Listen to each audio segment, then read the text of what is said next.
Good morning, good day, good evening, wherever you are. I hope you're having a wonderful time. You can call me Dragon, and today we'll be continuing where we left off yesterday, working on MonsterStone, where we dived back into Blender and I had no memory of how to use it. So far though, it seems like we might be able to get to a point where I'm getting more and more acquainted with it again. But the controls were eluding me for the majority of yesterday, but we still managed to get some stuff done. Namely, the entrance here that we have, it's just a low poly model, which has just been blocked out with some basic shapes and some colors, nothing too fancy. But we got that done, and today we'll be working on a little sort of interface where we need an indent for a monster. And that is basically what's on the table for today. Hey Selfie, I get to see you here. Yeah, stream started a little bit later than usual because I had to take care of some stuff this morning. I went through my YouTube videos as well, just correcting some titling and stuff like that to make it more. Or it quieter today? You mean my microphone? Or what do you mean by quieter?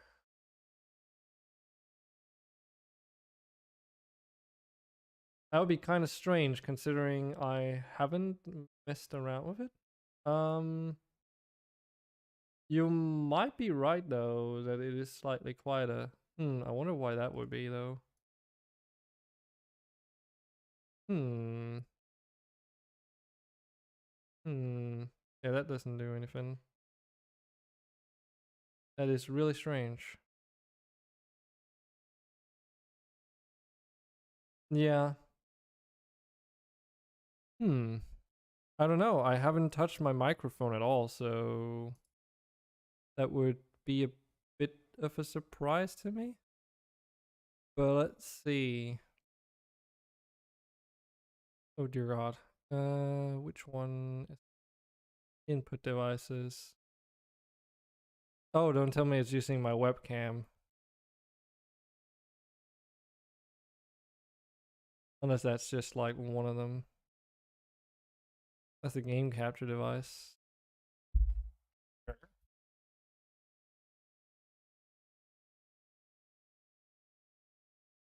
Let's see. Oh, that's chat setting. Well, let me just go over to like that one while I mess around with this. Not impossible that something could have happened with my audio. Let's see here. Global audio devices. I mean, the auxiliary microphone is set to be specifically this one. If it were the webcam, then it would be something completely different. But yeah, I haven't changed my setup, so. And from what I can see in OBS, there's nothing different there either.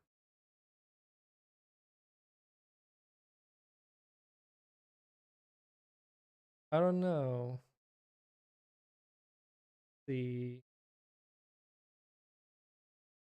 Because it does seem like in terms of the audio levels, it's lower than normal. I mean, I'd rather not have to wait until someone notices if it's different as well.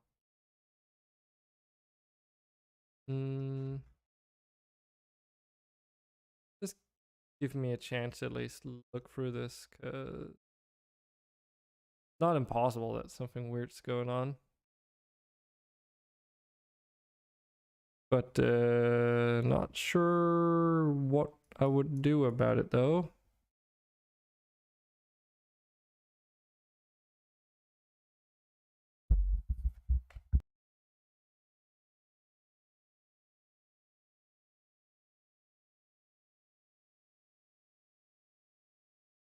Oh, well, now I'm louder. Okay.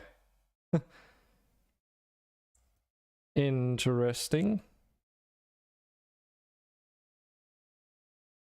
The only thing I really did was I went to the app volume settings and I went to OBS and I went down and up. It's good now? Okay. Yeah, I mean, from the audio levels, it seems like it's slightly higher as well. I don't know. I unplugged the microphone and replugged it to make sure that this was actually the right device as well, and it was. But if it's good now, that's good to hear. I'll listen it back on the VOD later so I can tell the difference. Because then, yeah, might be good to know in the future. There's like some weird shit that a computer can do where apps will take control over your microphone gain settings. It's really weird. Discord likes to do that on occasion, where it just hijacks your microphone gain and doesn't sort of reset it once it's done. It's kind of weird like that to actually, and it's really weird. It's not just, or rather, it's not Discord per se, but basically what you, I guess I can share this because this might actually be interesting to you and some other people too. But what you would do to, yeah, I can see now the audio levels were like all the way down here before. Now that's more normal. But yeah, what you would do in that case with Discord is you would go in here to your sound settings, at least if you're Windows 10, go into advanced sound settings, scroll down, and right now I only have one Discord which is set to 30% because of my streaming setup, but normally you'd probably have this set to 100.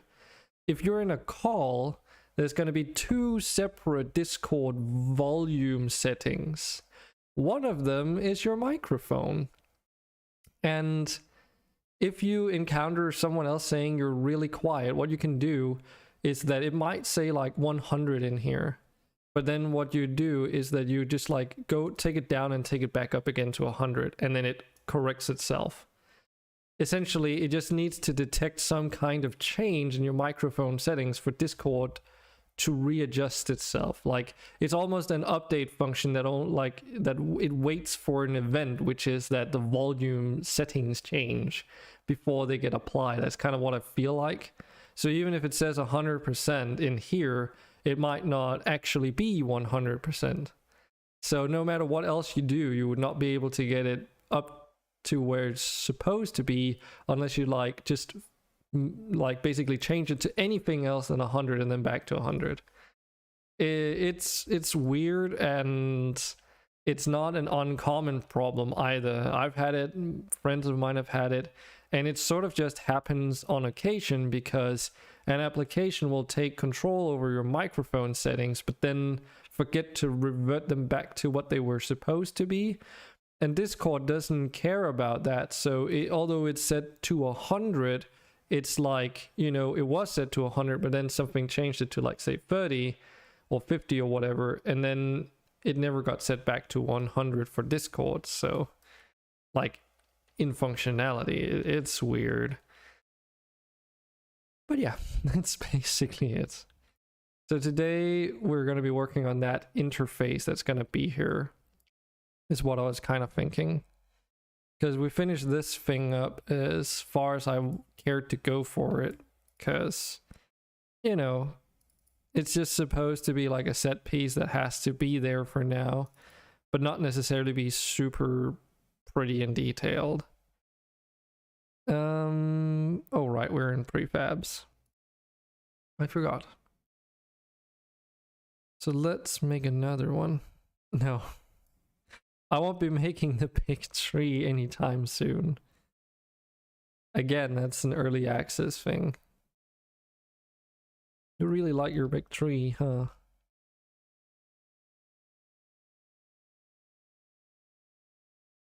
I'm still a bit mad though that some of the things I discovered about the Blender update having messed around things yesterday.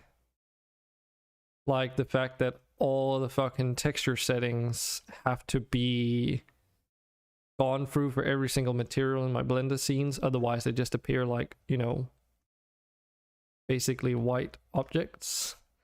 So I did it for the cart so that it looks like it's supposed to in the shading version, like option here.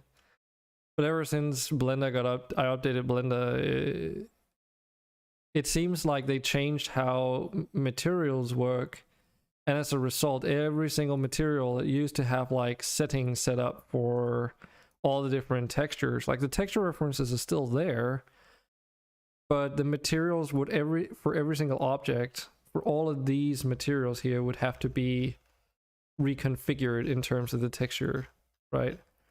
And you can probably get a good idea that there's a lot of materials that will need to be readjusted for it to work. So yeah, not really happy about that. It's honestly kind of annoying, but what can you do? Let me see if I can remember, because it's like in here, details there. Because now like this is also colored in Blender with the base colors we gave it basically. Nothing too fancy though. Yeah, but so you want to see what I would have to go to do for every single material? So here we have one haystack, for instance. I have to go over here and switch from click on this use nodes thing. Then I have to click on this green dot here, which extends out like an options menu. Then I have to click on image texture. Then I have to open up, and then I have to find, I can't even remember what texture these uses. It might not even, the thing is the textures might not even be in this folder for some of the objects because of various reasons. I believe this one is like a surfaces thing, so I'd have to like navigate to the right place. Actually not sure which texture it is,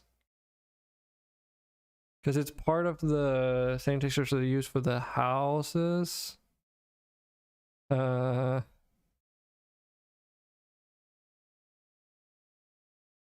where even is it? Menu, flowers, enemies. This is like one step up. Oh yeah, it might be one step up. There's something called roof here. This is fetch roof, and I think it might just be this one. So that's one material. I don't even remember if this is like the right one. That's the thing. I have to do it for the others as well. So again, image, texture, open. I'm pretty sure I don't have like a haystack in here. Everything.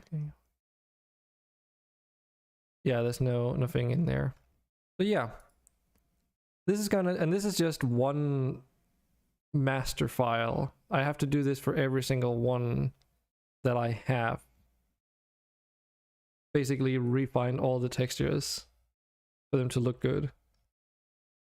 And some of these consist of multiple objects that have like multiple materials. So here there's like the log texture, the cap for the end of the logs, some coal, the brush sheet itself.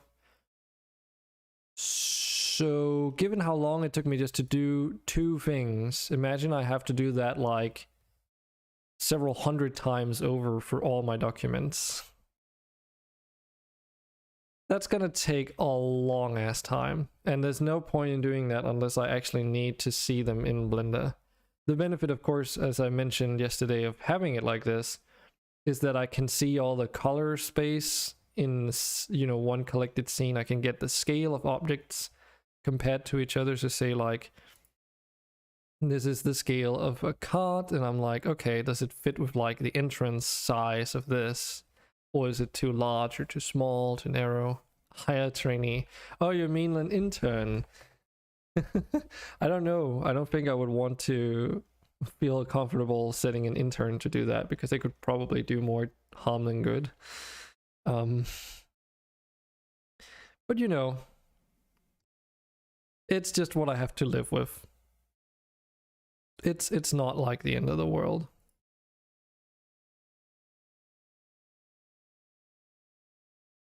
But yeah. What was the freaking...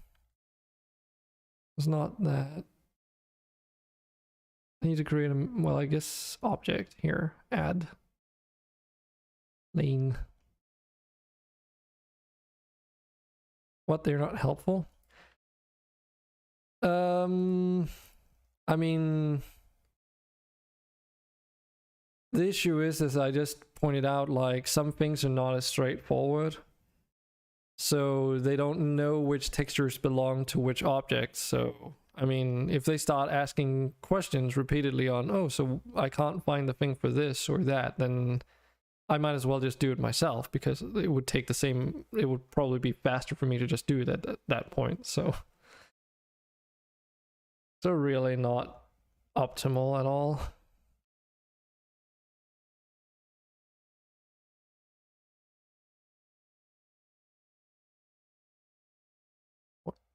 What? Oh, right. The modes.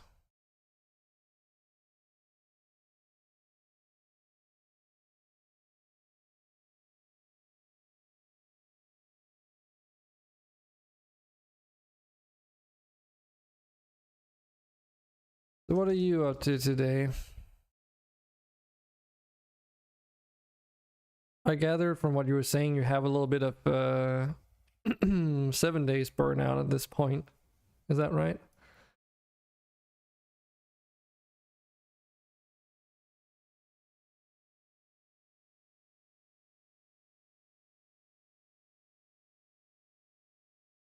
You guess.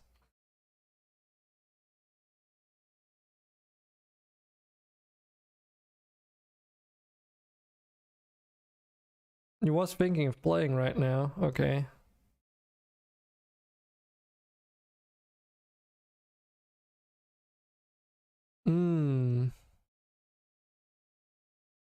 That could be cool.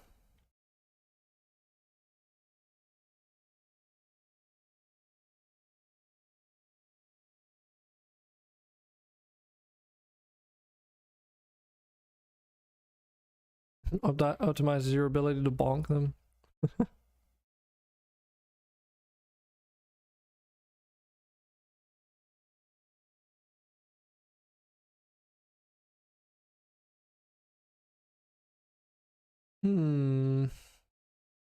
Just wanted to check something. Okay, here's the seams. For the UV.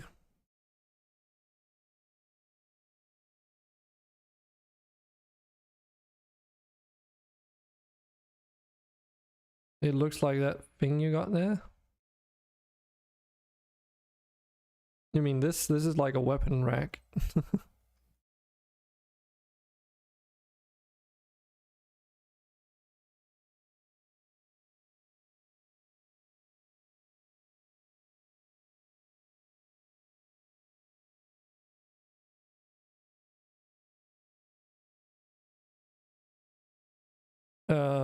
As long as people are playing on it, pretty much.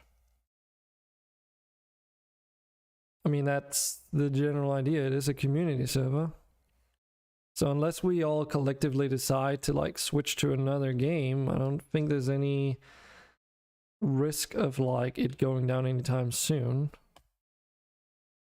It's like, it might be a situation of like, okay, we might take it down to like set up an Arc server at some point, which Peak has been looking at. Which apparently there were people playing on the test server that he set up, which is literally just running vanilla.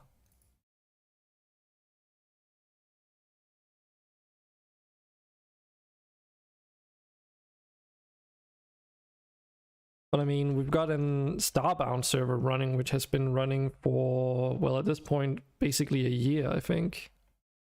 Even none of us have been playing on it, so...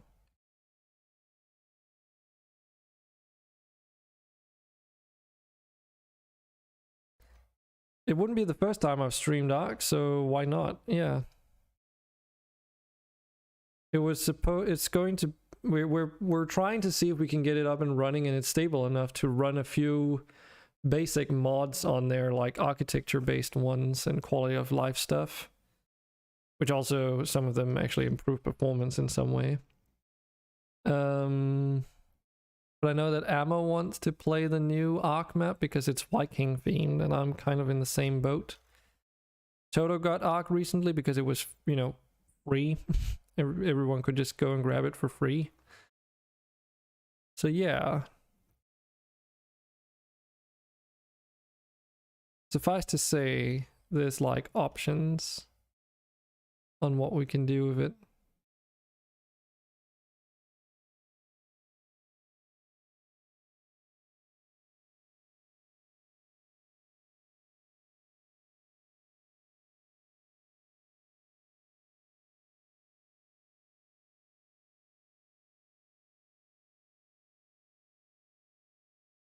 I changed my mind.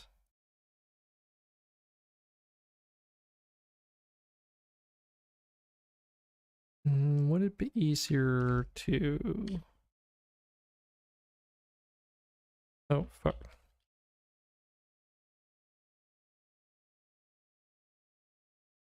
Remember to remove the edges. But yeah, it's not gonna be like one of those overhaul mods that add a bunch of in-game content in the first sort of community server we do. I've done that in the past, and it doesn't seem like most people are super interested in that, so...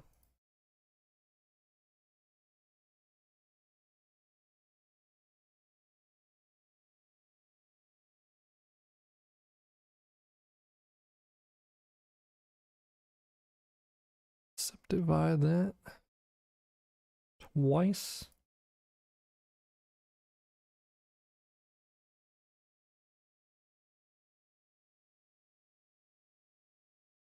Scale along the x-axis to, what should we say, 2.6, 2.7, 2.8, 2.8.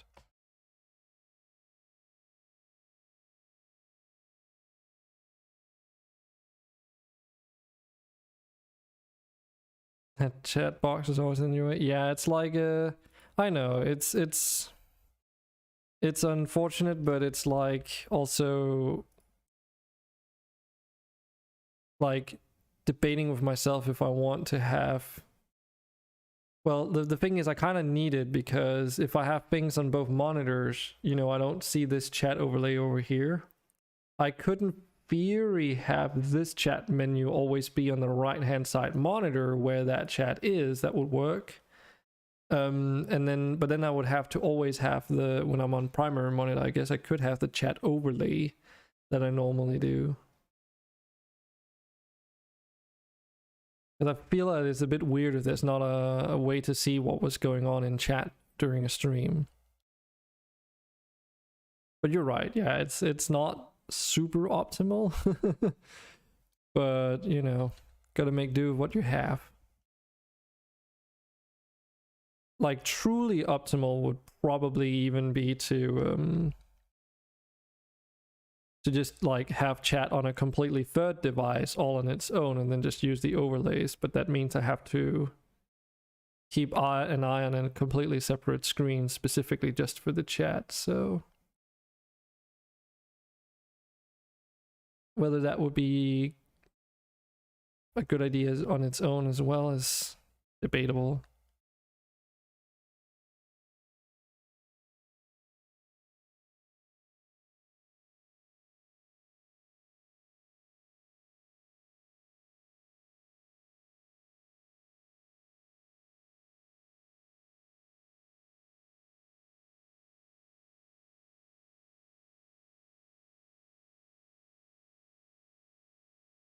Say 0.05 maybe.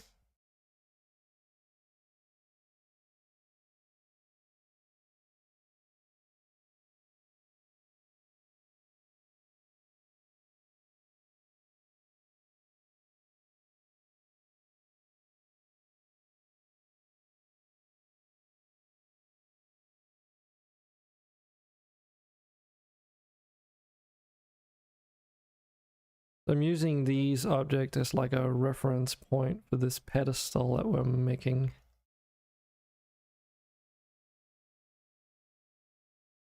Because if this is like a sword and shield and axe and spear and stuff, and we're talking about like a almost like fist-sized item kind of ish, like probably small, like it's something that fits inside your hand basically, then we're probably talking like, you know, actually I could probably just use a handle as like a size reference.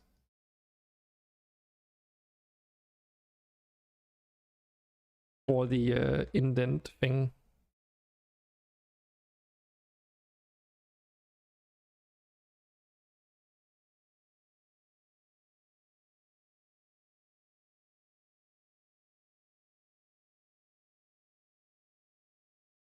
And then if we go by this being like, well, that over there is a cod. I mean, everything's not necessarily to proper scale. Swords might be like much larger than they supposed to be and stuff like that, but it's difficult. Yeah, I did make these weapon stands so that I can do stuff like this basically. I was pretty happy with how it turned out. Like, it's fairly low, really low poly, but I think it, you know, it's modular. You can do some really cool stuff with it.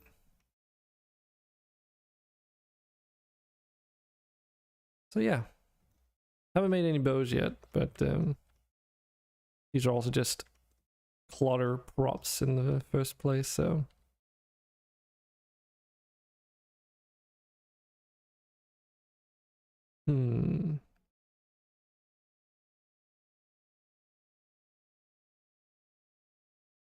Wonder how I would. No, I think I know how to do this.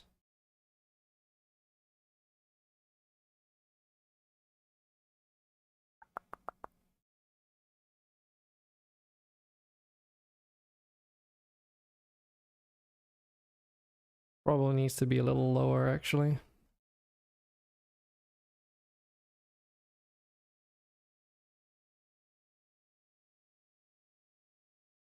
So if we add a plane to this, wait, where did, what? Oh, of course it puts it at the fucking cursor, not the center of the object. God damn it. Okay, let's just delete that face for now. Shift S, cursor to selected. Go back into edit mode, add plane. There we go, that's better.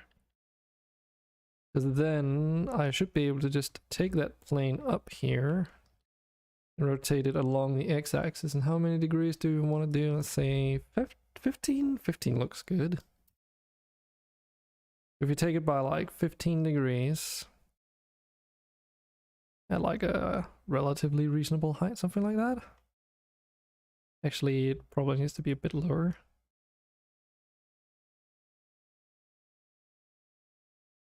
And then, oh, which one was it again? Because it was the intersect thing.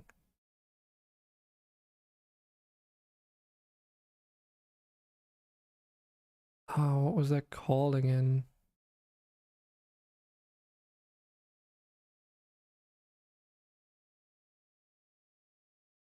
Splinter intersect.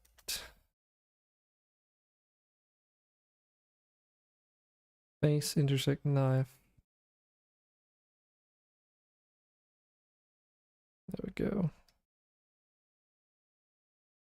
So if this worked correctly, this should now be like, no?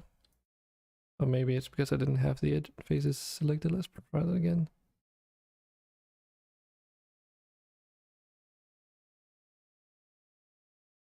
Oh. What about the Boolean? Ugh. Okay.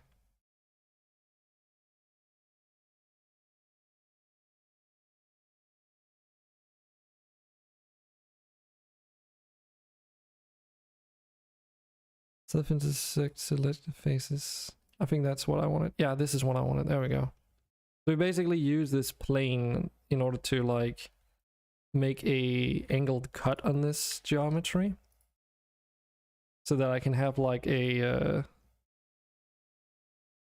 sort of sloped plane on here.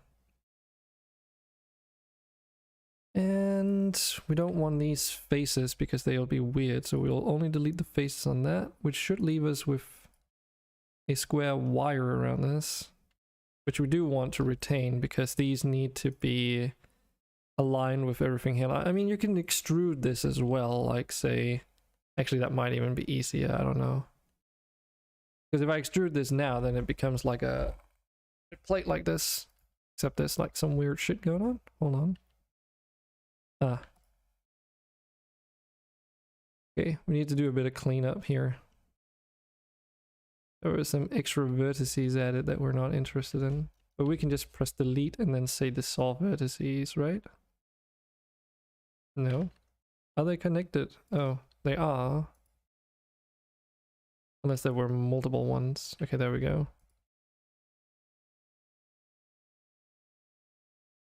Okay, there's still some extra, but I think we can just say...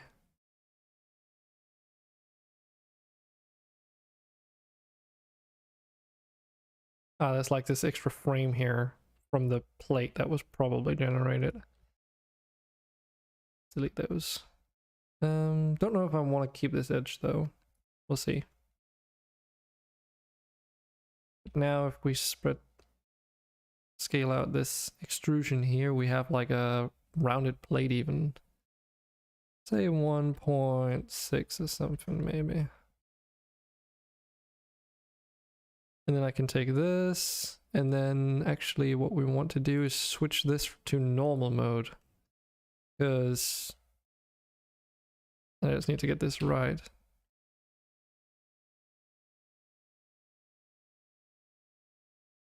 Why does that does not, is that the right normal? Doesn't look quite right.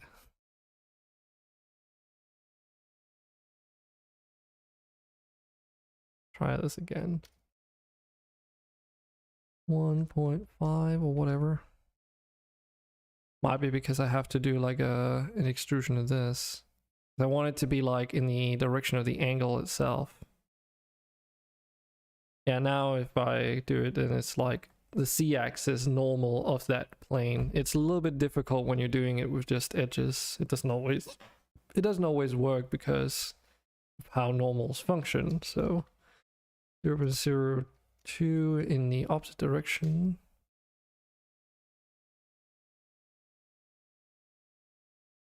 Yeah, I figured it would do something like this, where it like extrudes up the interior part, which is not necessary.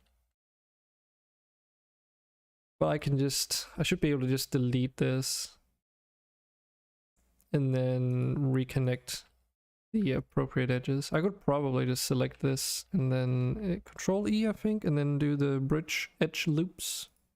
Okay, it doesn't quite know how to do that, so that's okay. We'll just do it manually then. Oh, I know why. I just realized that I was editing in the other shaded mode, so these are transparent right now, or see-through, because the normals are inverted. Oops.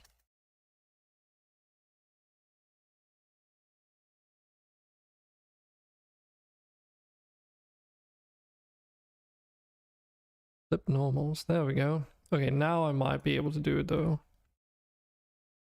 Select the right edge loops. Let's try it. There we go. Because basically trying to bridge the edge loops, but inversely of what we wanted it to do.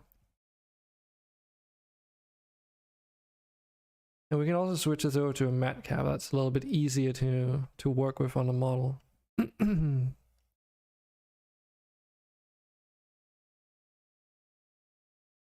Okay, I don't think we need this edge because I can just recreate that from the base.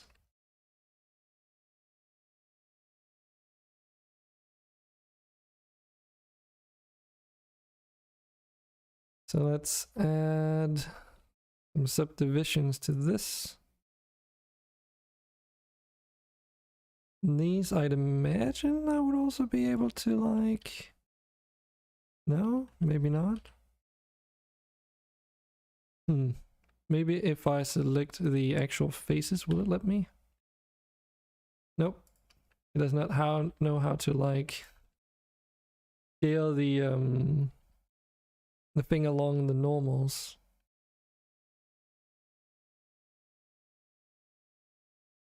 It does some really weird stuff. Okay. Well, there are other ways about this though.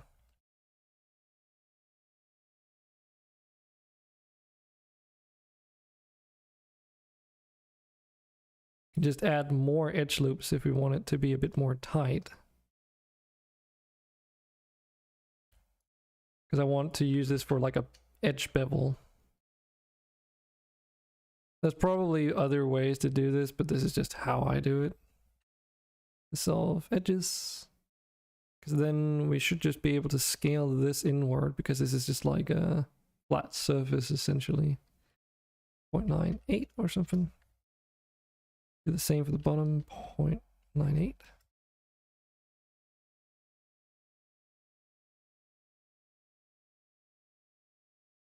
Yeah, exactly. It's always a matter of like, okay, which is like the methods that you're acquainted with and how can you like optimize them essentially. Because there's bound to be like a lot of things you can do in order to make like your work process better, if you will.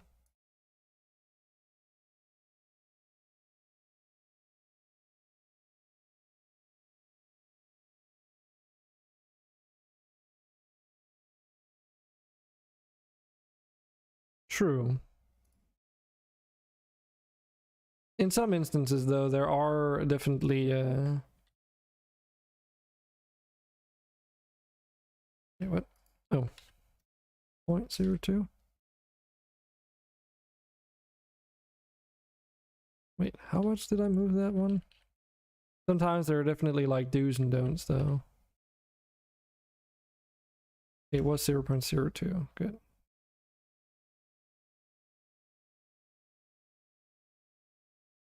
.02. Wait, that was not the x-axis. Well, it was, but it was the normal x-axis.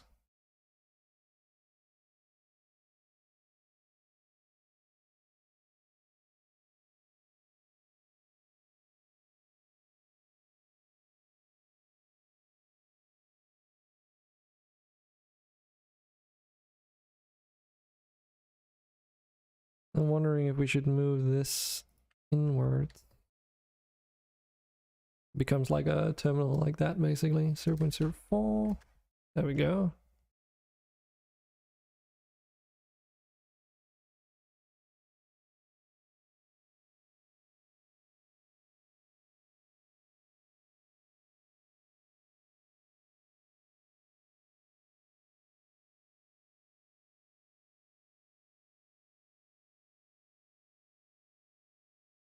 Then it's like a matter of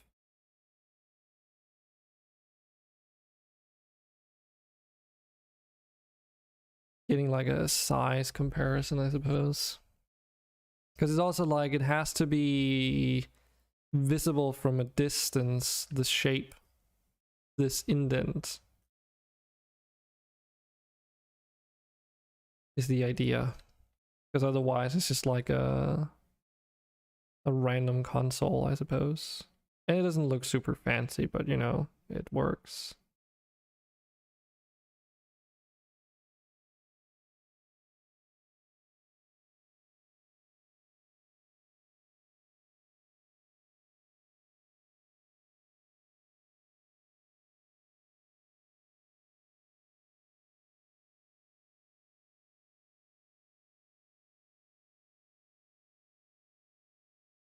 Okay, so let's go into the...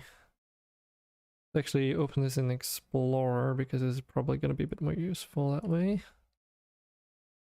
Textures, and then it was UI, I think. MonsterStone.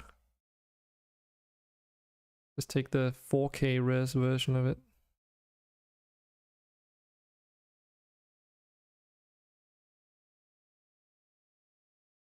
So this general shape, we basically have to somehow recreate something like an analogous to this, essentially, is what I'm wanting to do.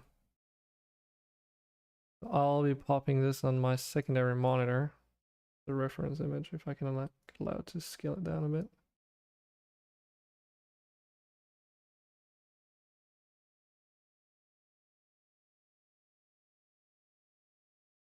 So I was thinking about doing this in like a three-dimensional shape, essentially.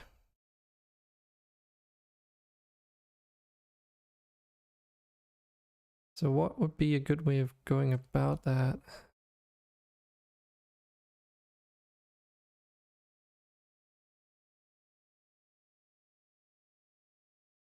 0.8 or something, and then scale to 0. Clean up. Merge by distance.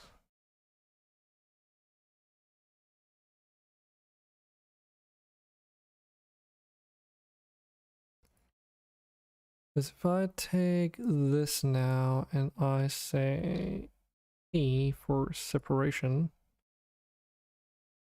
this is now its own model, so now I can work on this in like a vacuum for the time being. And we can say scale that edge to 0. If we do that for every single one of them, it basically just, you know, collapses. Actually, I think that's the same as saying dissolve edge, isn't it? No, it's not. Not quite. Okay, never mind then.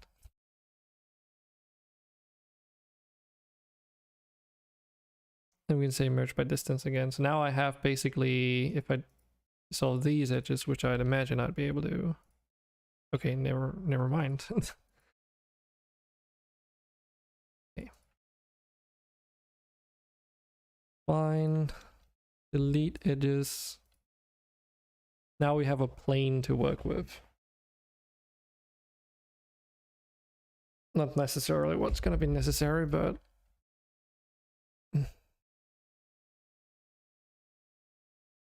so we're going to have like some circular objects here. There's like one gear-like kind of thing that's up in the top here.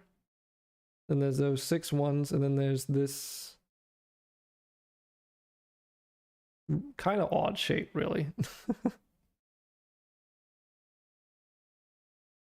And then this indent here, which obviously wouldn't be visible here in this object because it's just going to be the outer shape of it and then down.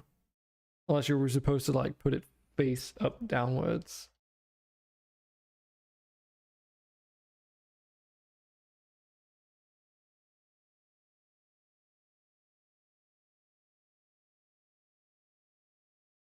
Because it's selected.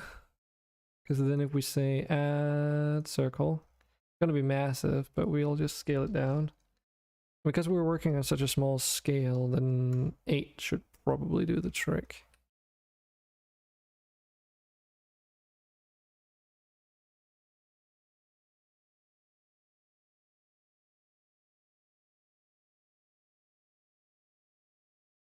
And it was 15 degrees on this axis, I think.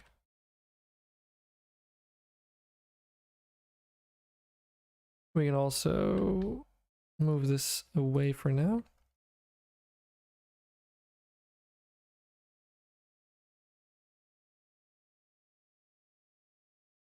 It's about the size of this handle here, so if that's the case, then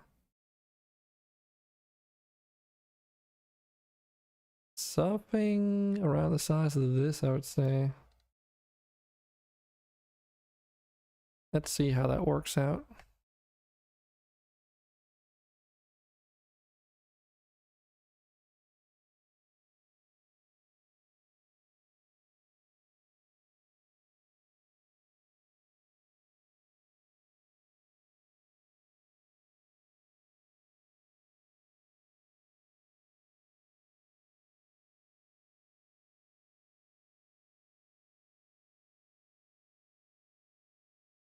Yeah, because I should be able to just like move this along the set axis. If I move this by 0.1 downwards, that's maybe a bit too much. 0.01. I basically have like a back plate canvas to figure out, like to retain the size of this thing, like the max size. And then we want 2 of these.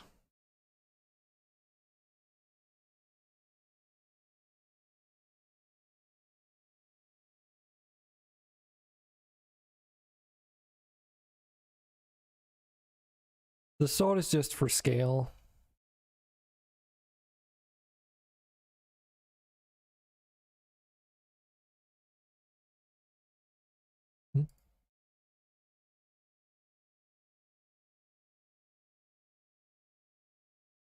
There we go.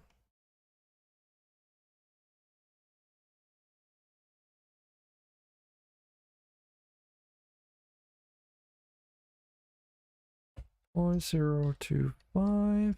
Then we can take this. 2D orange.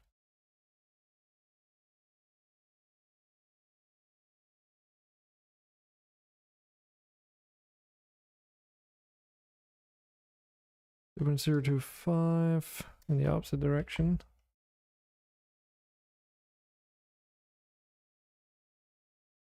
Might need to scale it down a little bit.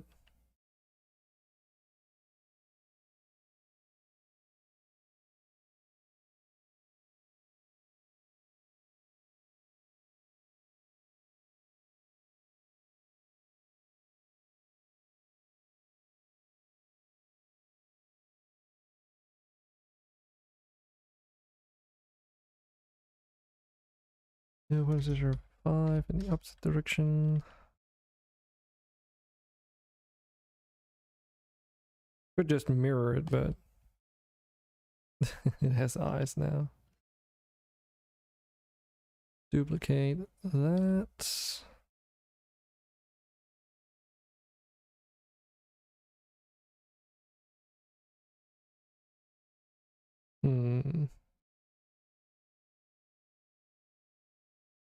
Well, this is unexpected.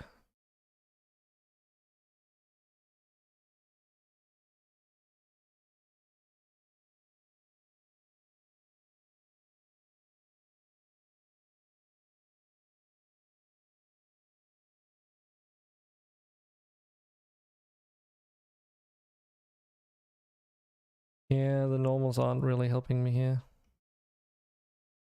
All right.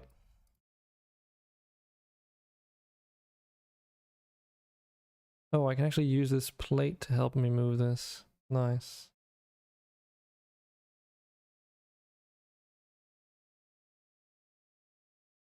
Zero 0.03.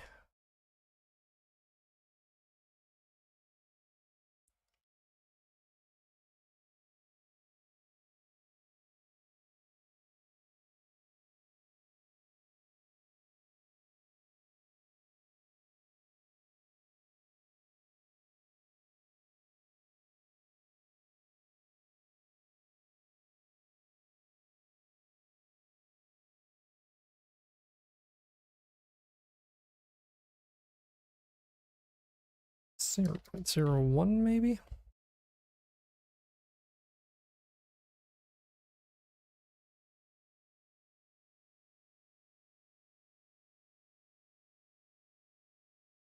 Okay, a little bit less than that.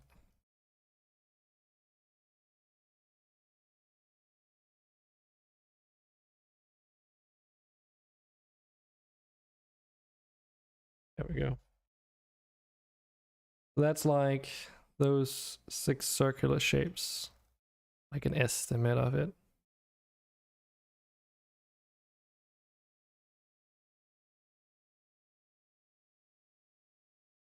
Then we need the centralized circle as well. Make another one. 15 degrees.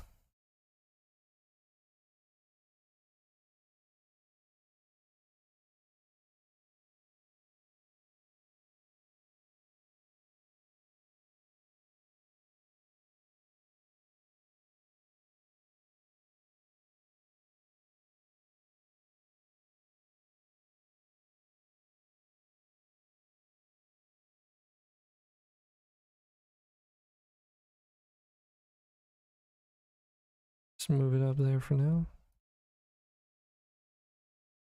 Oops.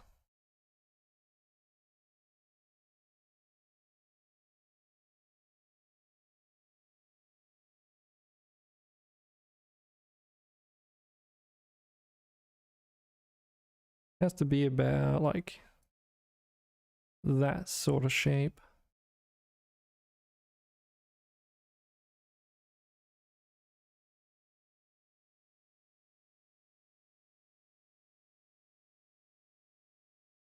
If we move it down a little bit, then that should be the general shape of the MonsterStone.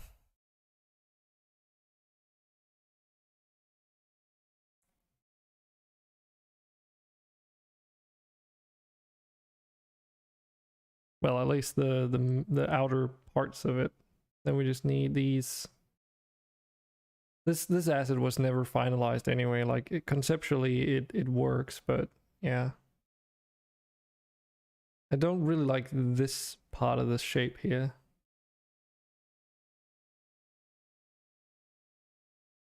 Just feels weird.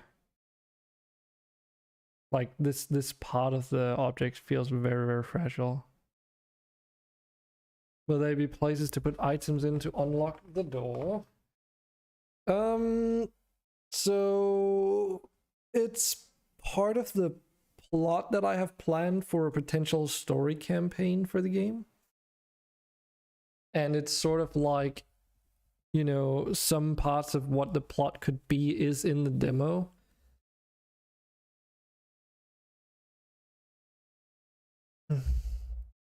Were you here when I talked about what the monster stones actually are yesterday? Because I can explain it if you're curious. Not like something that takes awfully long to do.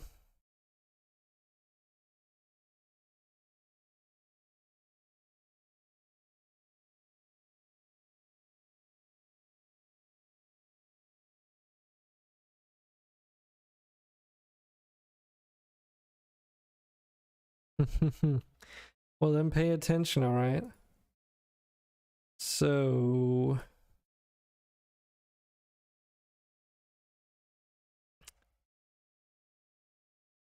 this is a monster stone from the tower defense concept version of the game.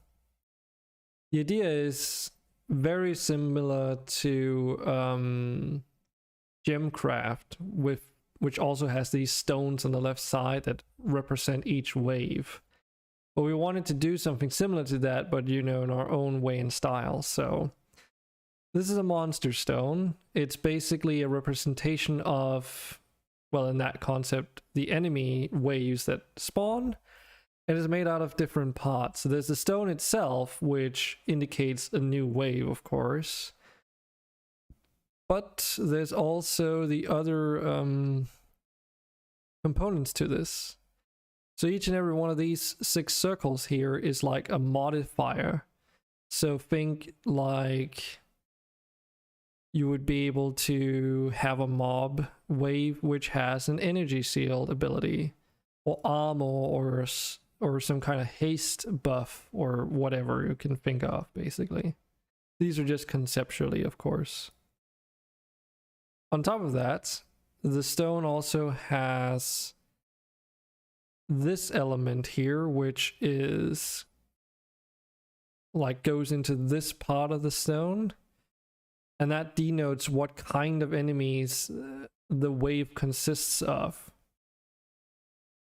And we have a few examples of here, like gatherers, Goliaths, Levitants, Marauders, Rushers.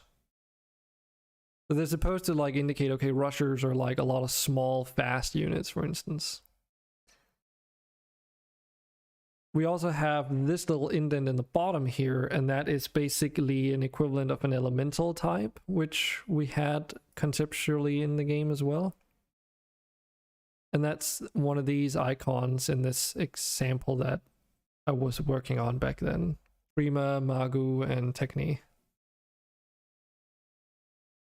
And then finally, but not least, then along the entire edge of this stone, around these spheres and going down to the bottom, you have this overlay, which basically is the timer. So a different waves would had different timers that like meant that some would trigger sooner than others.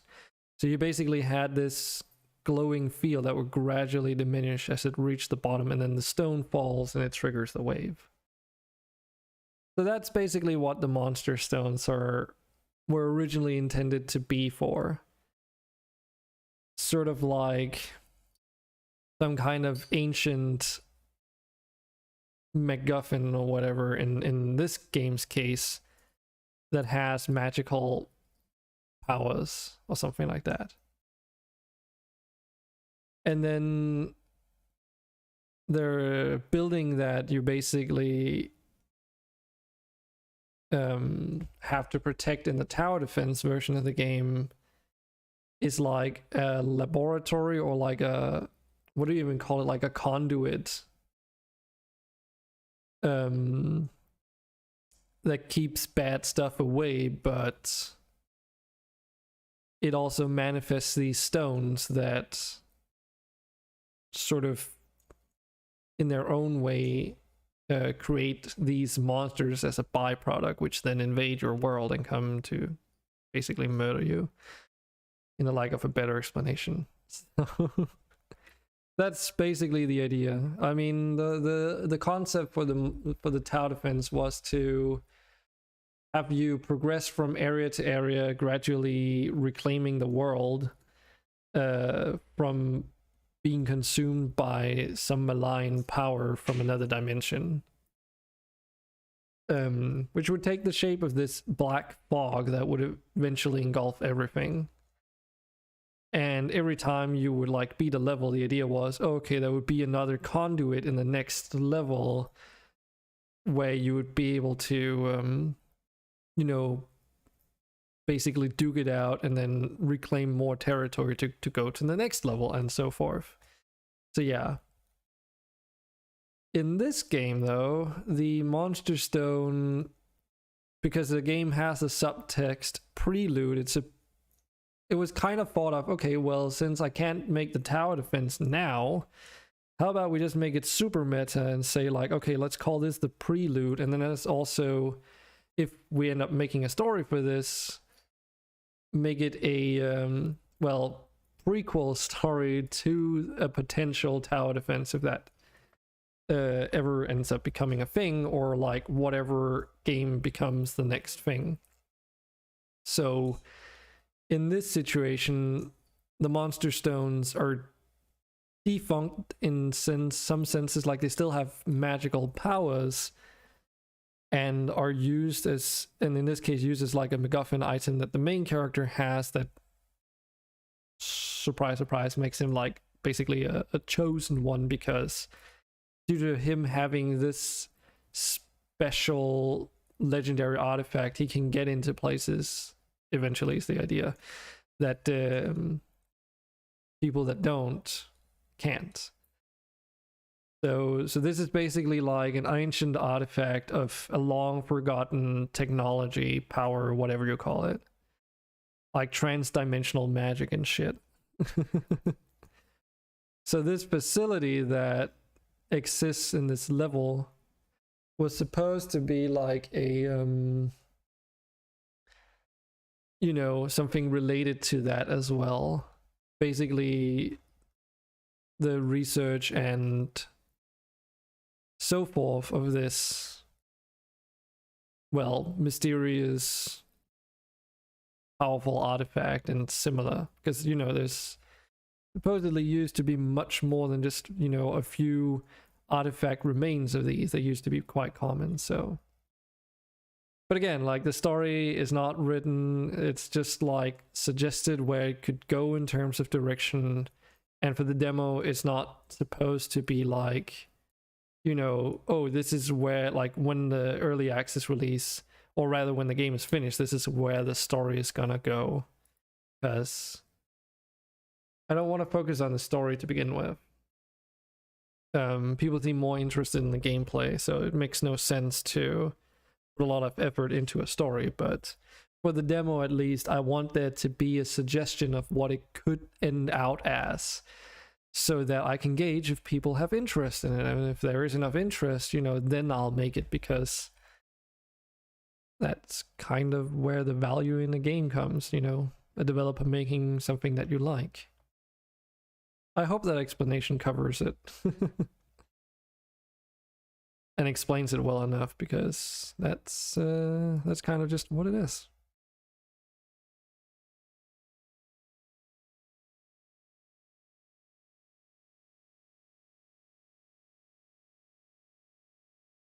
So yeah. Delete this face, because then we should be able to subdivide that. Because I'm just looking at the shape of the MonsterStone. It's like goes from here and then it connects up to there.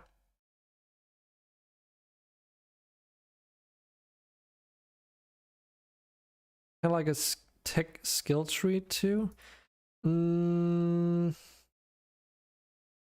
mean, it's technically like, you know, an overglorified game mechanic essentially.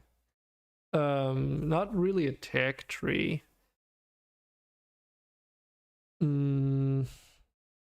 I can maybe go into detail a bit more later if you want, because I do have some posts from back then that actually cover some of what me and my friend were talking about as a possibility. But like a lot of the design for the tower defense version of the game, if you will, is sort of like, you know, already there. Well, it's more like a wave will generate and then it'll be like, oh, it might have 3 modifiers. It's this creature type, it's of this elemental type, and you have this much time to prepare. And then I think there's also like a number that was supposed to tell you how many, of course. So it's not something you specifically add in that sense, though you are to some degree correct that you were able, you would be able to manipulate the difficulty of the waves. Because one of the things that we were like experiencing with Gemcraft was that it got really laggy in extended play sessions, and in endgame even more so depending on your play style. So we basically looked at it and said like, well, so what could be done differently in order to you know, mitigate some of the issues that it has? Well, one thing that you could do, oh right, I will need to do something here real quick. So one thing you could do is to put less an emphasis on spawning more and more enemies, but instead sort of do this, like have the same effect, but just make it, you know, less enemies that are more condensed. So you're not, the meta doesn't become, oh, you just need to have a huge AoE abilities and be able to hit as many enemies as possible, but rather, you know, beef up your things so that you get more out of less. That was sort of the idea we were going for the design. So everything that we were designing for the game and deliberating was all in favor of like, how can we make it more performance friendly? Right, but it stops being fun when one level ends up taking 8 hours instead of half an hour because it starts lagging so much. At that point, I didn't care that there was more enemies on screen, because the fact that there were more enemies on screen made the game unenjoyable. So we, of course, didn't want it to be like a thing where you don't have the opportunity to get more enemies in there, because that's where spawning more waves comes into play. So if you wanted to, like, you can still take out larger groups of enemies in this, but you know, you'd have to basically go through your waves faster. In Gemcraft, it's the complete opposite, in fact, because if you spawn more enemies, the game just lags you down to a crawl to the point that it takes even longer to get through. And the meta seems to be, for me at least, in that, well, I remember that you wanted more enemies, and yet it still puts a cap on how many that can be on the map at the same time. But because it's made in Java and stuff, there's as at least as far as we discussed back then, there were probably some technical limitations in terms of how optimized everything could get. So it's not necessarily like that simple. And besides, we also had other game mechanics that we wanted to do instead that should hopefully make up for the lack of larger groups of enemies. Things like, well, this tower defense was going to be in 3D, and one of the things that we really wanted to try and implement was line of sight.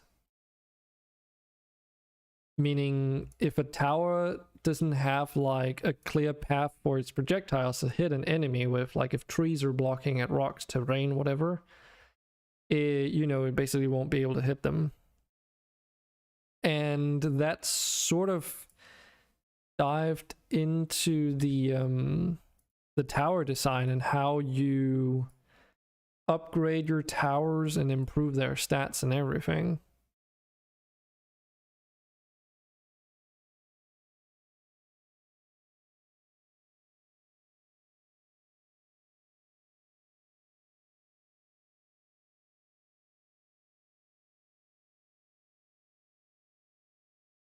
So yeah.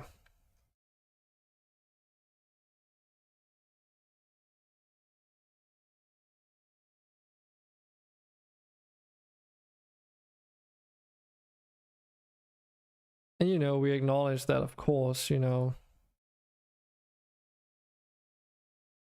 you have to do some things in order to make a game entertaining, so. But we just agreed that it shouldn't come at the cost of like performance to such a degree where the meta straight up just makes the game unenjoyable.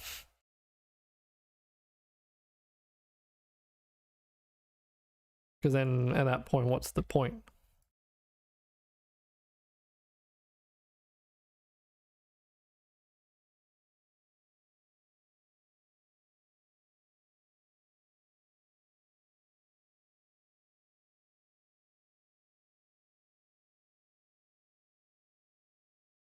So I was thinking,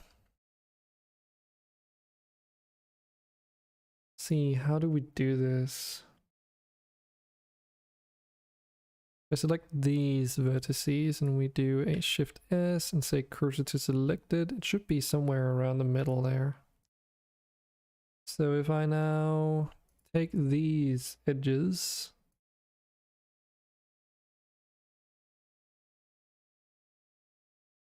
duplicate them, set it to sort of revolve around. Oh, that's not, I did not duplicate that. Let's try again.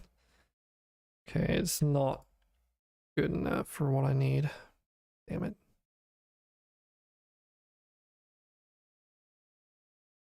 Well, I guess that's kind of to be expected though. Okay, we'll have to, well, it does some of the work for me at least.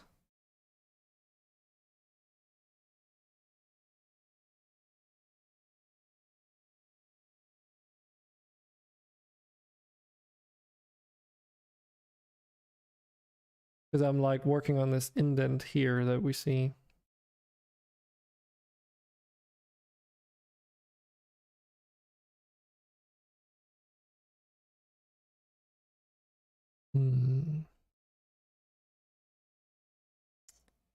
If I select you and this plane here, can I I can, but then that's gonna... Because the thing is, these normals, are they gonna be appropriate? No. Not even by a long shot.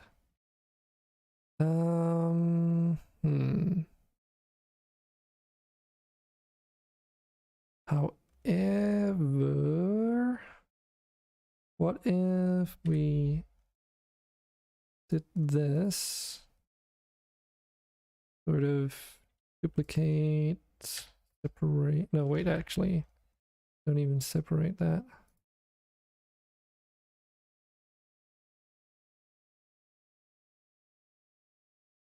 Then we delete only the faces. Oh, shit. That was not a duplicated item. Or, wait, no. Only faces there. I selected the wrong thing.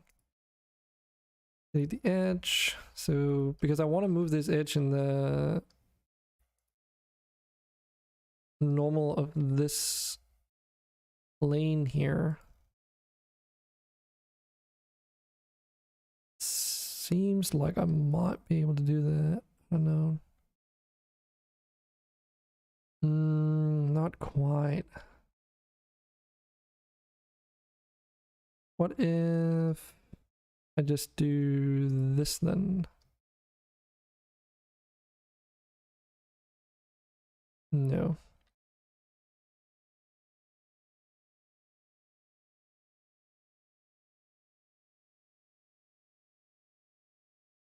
Let's see, what options do we have? Oh, I could possibly say like a round active element. Will that work?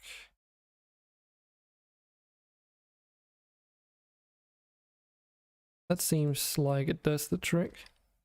Because then the active element is literally just like the last object that you move. Or select rather. Because then I can like 0.0015 negative direction. Now this edge here is like moved in the right direction. Of course, we have this sort of instance over here being like a bit weird.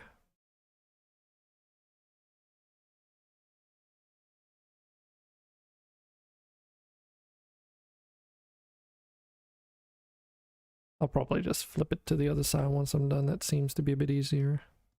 Because now I just need to fix this vertex. But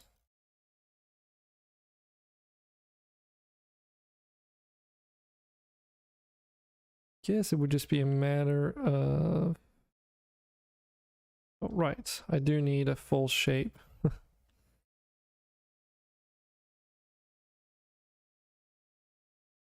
Because I need the normal of this plane to move it downwards in the right direction so I can like get a duplicate properly. Then again, I might actually have been able to do without. Doesn't really matter. But yeah, then take this vertex and hopefully this works. No.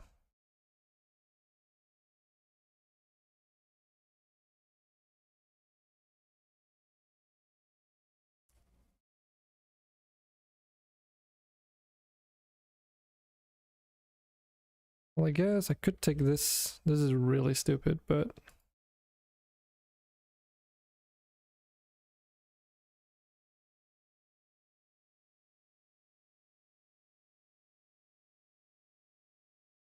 This is such a small scale that it's going to be like moved all the way out there, but I'm just snap moving it so that I can move it back easily. Because then I should be able to just say like, move this along the what axis? The y-axis, just so it's sort of appropriate. The angle here. But of course the issue is that moves that corner vertex over there, which is not a problem because I should be able to just delete these edges now. And then if I can There it is. Move that back. Hopefully, there it goes. And then I don't care about this point over here, so we can delete that one. I just need this one vertex, and now I can hook these back up again. Delete the reference face, and then these edges are perpendicular. These edges are perpendicular, like these two. And then this one is an approximate that I'm happy with, because it's such a small scale, it doesn't really matter. Just wanted it to be perpendicular with those particular ones. And last but not least, well, not last, of course, there's other things that need to be done. But we do need something here. 0.0 be the middle. And then let's move this alongside the bottom plane. And that just needs to go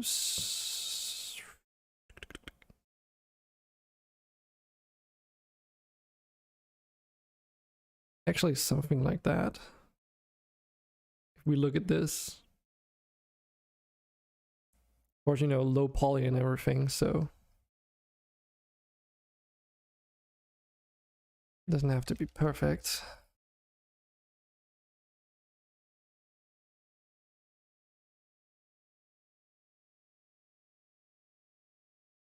But yeah, let's see. Delete those edges. And this needs to be set to cursor, duplicate, scale to -1, because that should be spitting mirror image. So far, so good.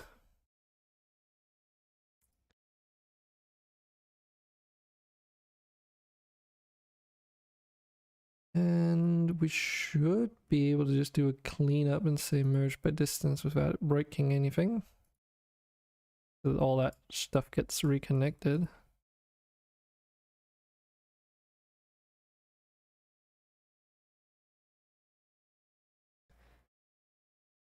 So what was it called in here? It was called intersect. Is there like an edge intersection? I wonder. Not necessarily. And the other intersection requires that to be like an actual plane. But I mean, you could technically just do this, I'd imagine. So we select these faces.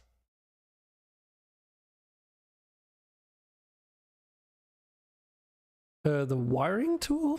I think it's just called just straight up wiring tool. No intersections found.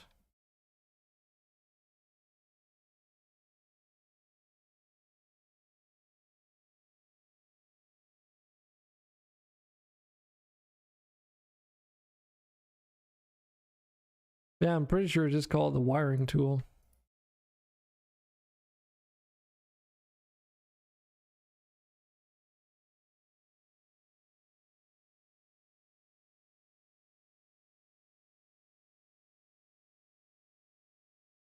No intersections found? What the fuck are you talking about?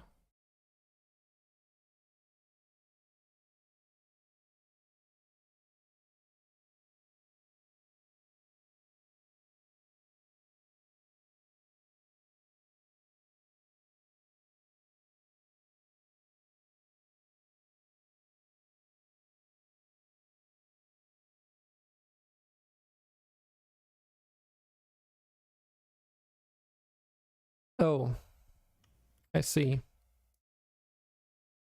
That's probably why it wasn't working.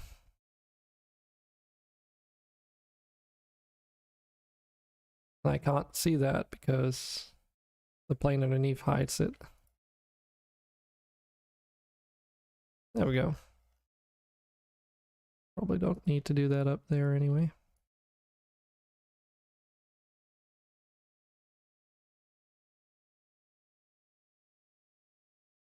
Let's try this again then. I mean, it still says, no intersection is found.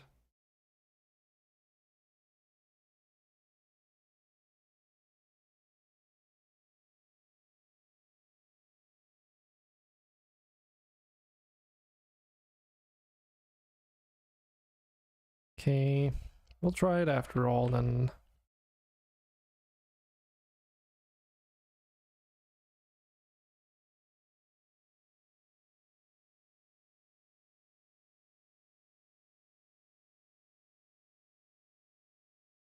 Hmm.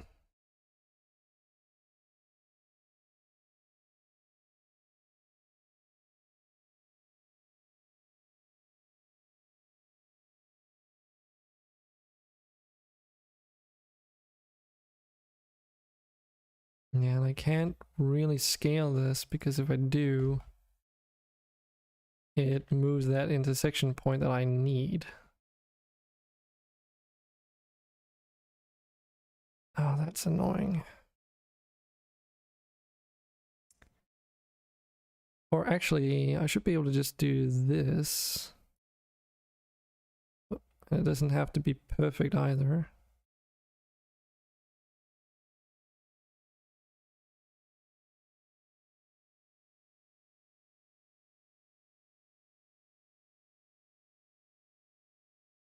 This says no intersection point, huh?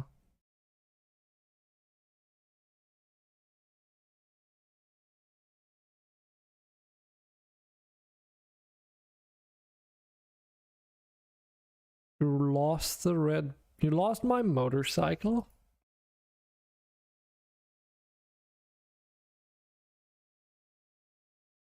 Oh.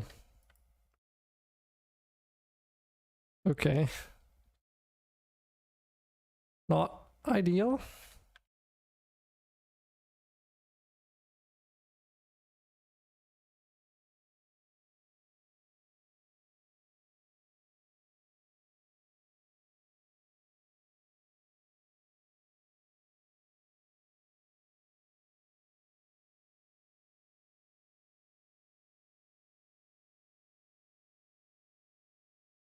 Hmm.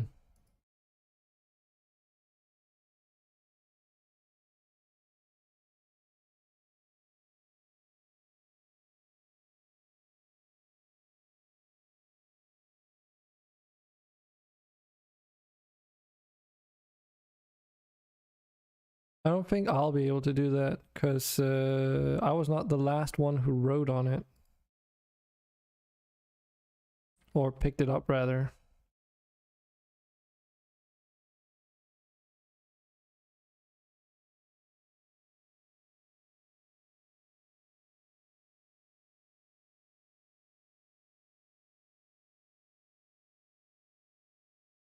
Why does it keep saying no intersection found? Fucking bullshit.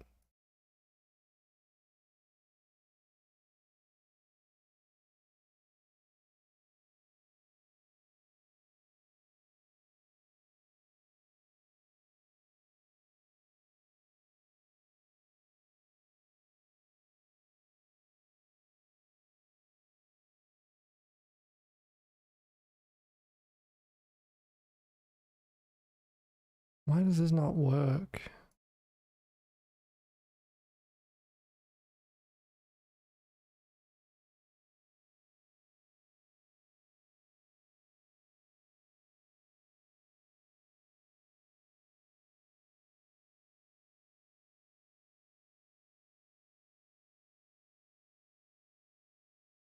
Hmm.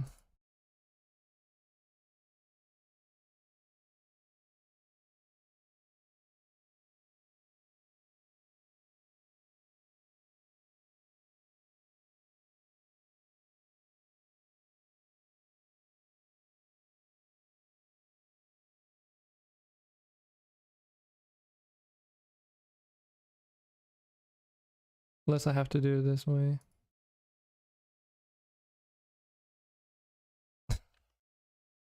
Wow.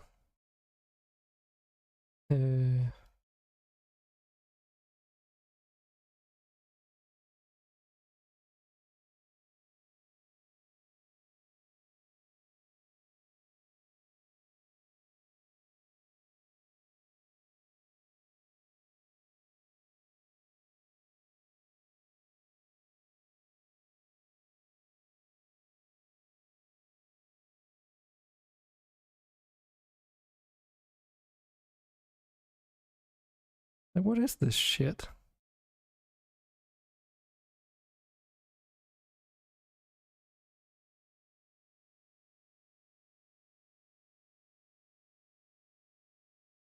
I literally just need this intersection point here. I really don't understand this tool sometimes. I mean, I think I kind of got what I needed. This one. I literally just need that one vertex.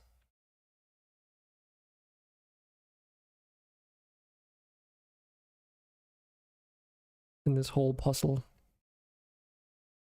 Because once I do one side, of course, I can just duplicate it, the result onto the other.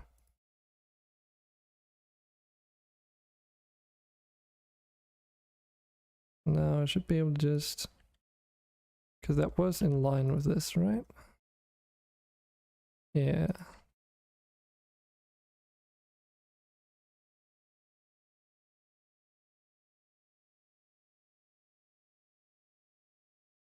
So much worse just trying to get this to be perpendicular. It's fucking ridiculous.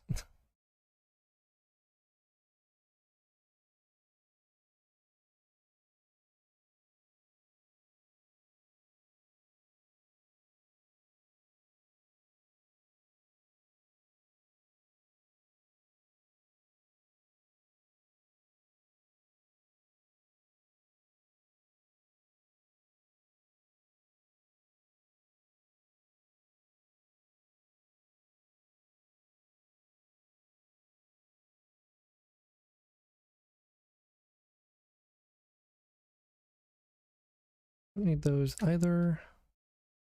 Now I should be able to just hook up those, and that's literally all I needed for this shape. Those two edges took so much work to get.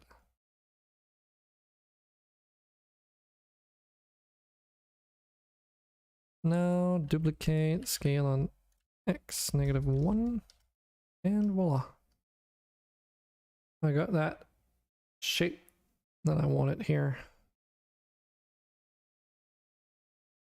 We can do a side-by-side comparison in a moment.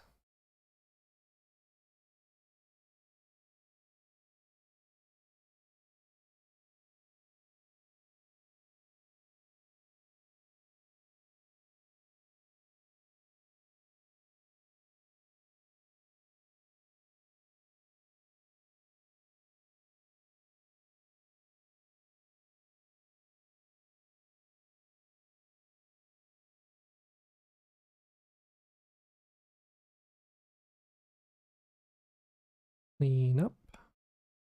Merge by distance. Coolio.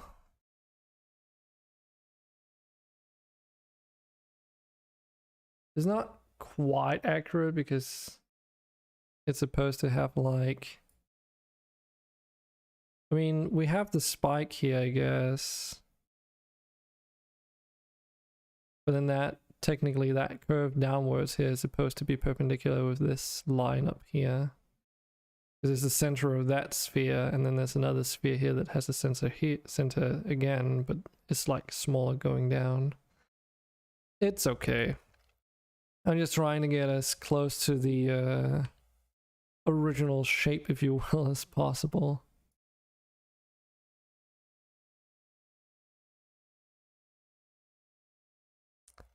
But yeah, now we should be able to move this back.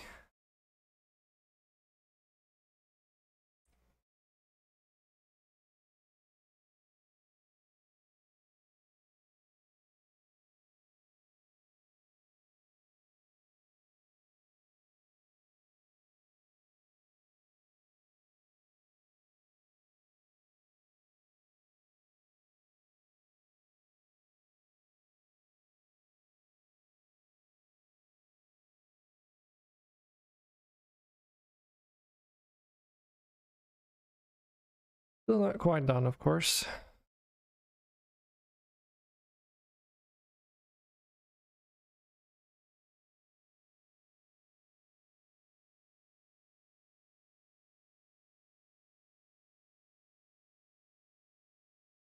Wait, no, fuck, I actually did the thing I said I didn't have to do. Oh, I'm such an idiot. I already said that I didn't need to, like, make an indent for this. Because that's technically not necessary. Oh well. I guess you could say this as like it's an indent that also represents the thing that's supposed to be in the slot, I guess. That's like a good way of coping with just the wasted time I just made. Yeah, it might actually look good to just do the like an approximate shape.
Yeah, let's just try and fill out some of these shapes here.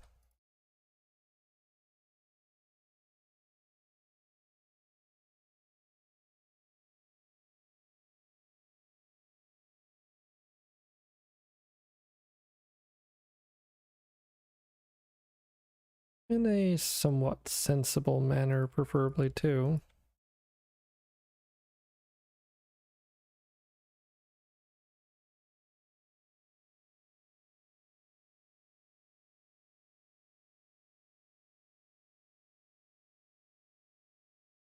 How do I do this part? If I just shake it over there and there, then yeah. Got this whole section here that's gonna be a problem. Unless I literally just do this, I guess. Well, actually that might work.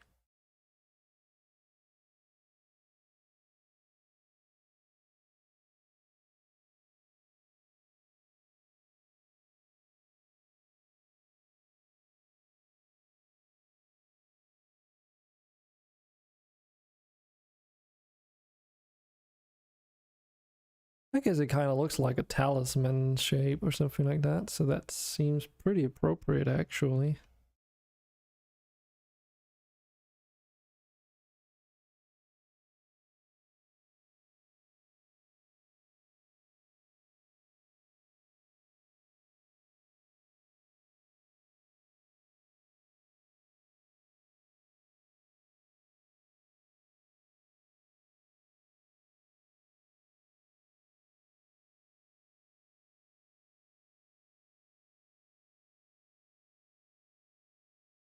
Yeah, now that we have a face connecting everything, that means I should be able to just say like,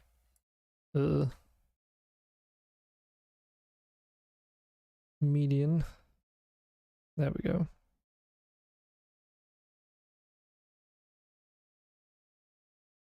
0.001 maybe?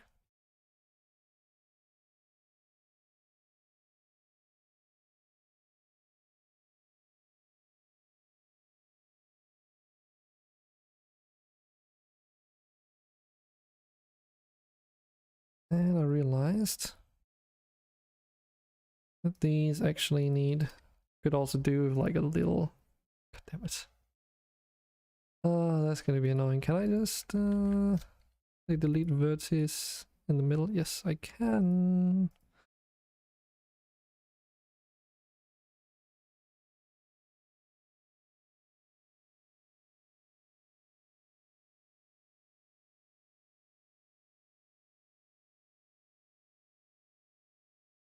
0.9. Scale it down to 0. It might be as easy enough to just do all of them one at a time. 0.9. This is remembering that 0.9 value.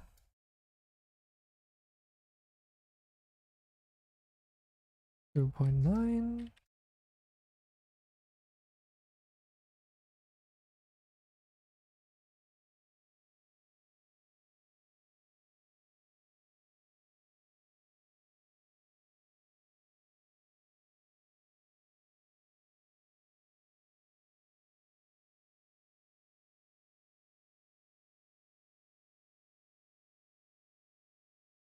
Then we need to remove or merge vertices. There we go. Wait, there's something wrong here. Okay. This does not look right. These two at least. The others look fine, but why does...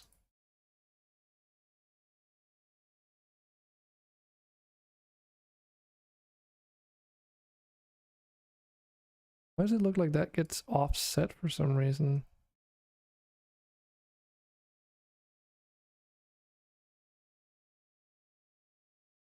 Or is that just me? No, it's definitely more to one direction than the other. Yeah, because that's not a straight line going across anymore. What the fuck?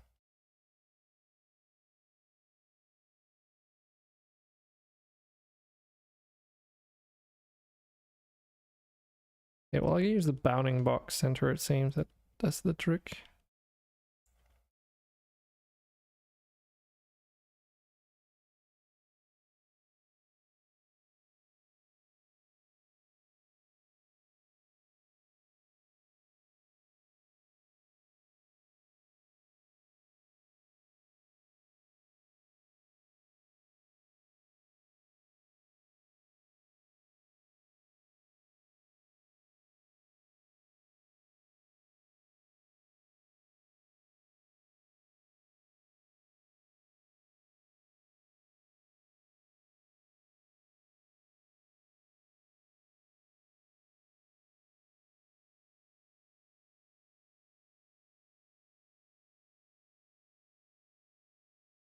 There we go, that should do it.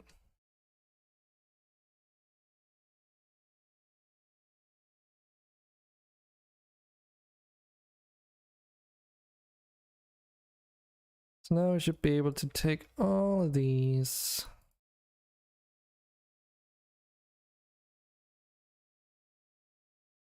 and sort of just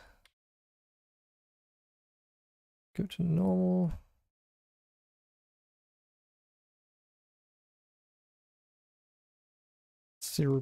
Nothing basically.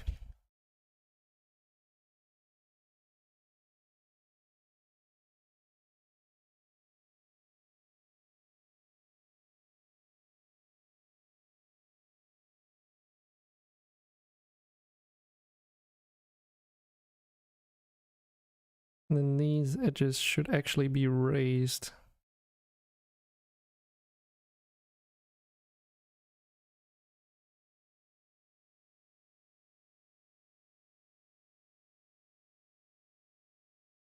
Zero point 0.0105. Essentially nothing.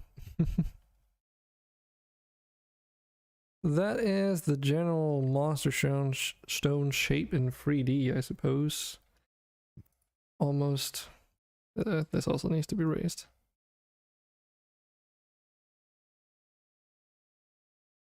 There we go.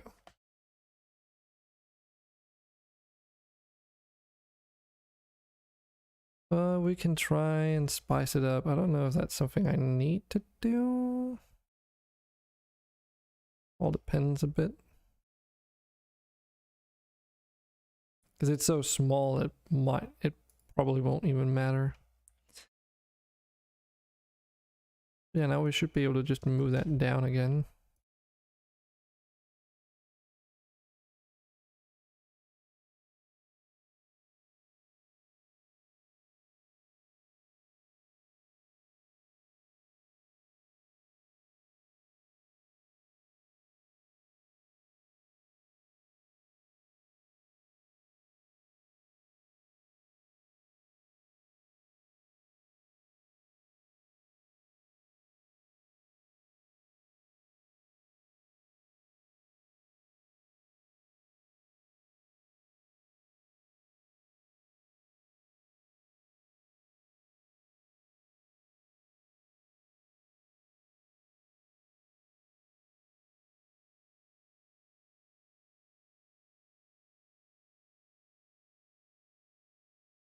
Okay, so next would be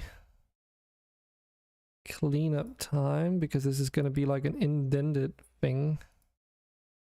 There's a lot of sort of geometry that we won't really need.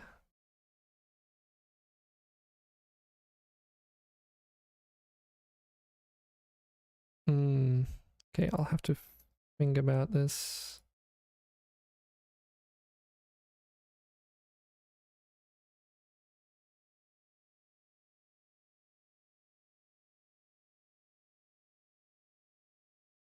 Bum, bum, bum, bum.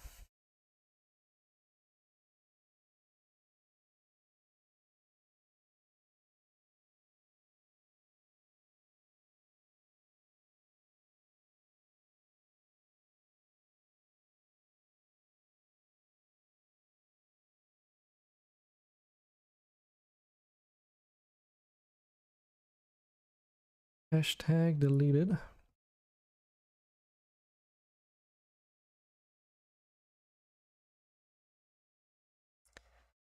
But yeah, need to at least connect these up, which is pretty straightforward because they're all the same height.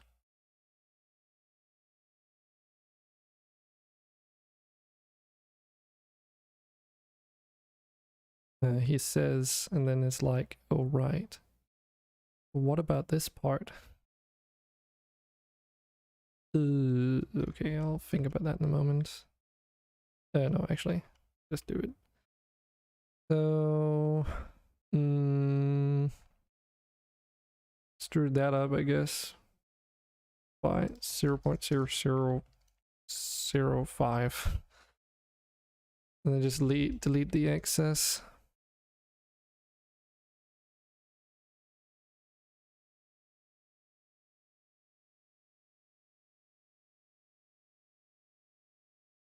I think this has to be flipped.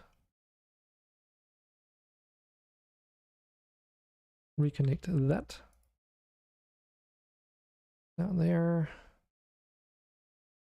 Let's see. Just select it, because then we should just be able to take that, scale along the x-axis -1. If I set it to cursor.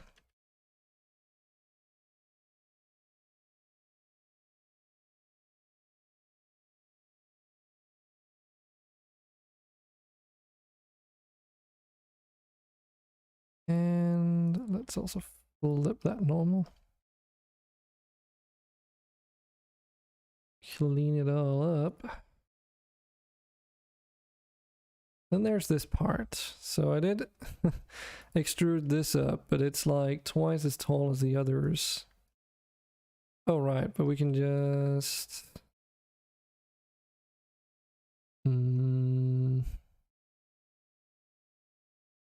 multiple ways you can do this, I suppose, but let's do it this way. So we delete these faces. Take those edges, subdivide them. Because I think that should be the height. Yeah, that is the same height. It was, as I said, double as tall, basically. And then for now, let's just delete those because we don't need them.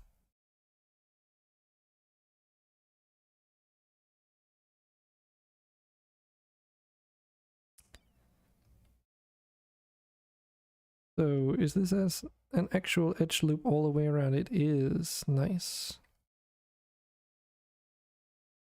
If I take this and extrude it along the Z axis, does it know how to deal with this?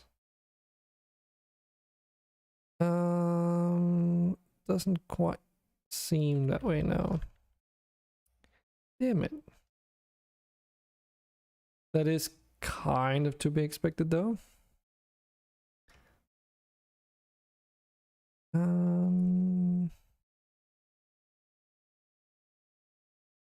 But we could just do, if we do this and then say like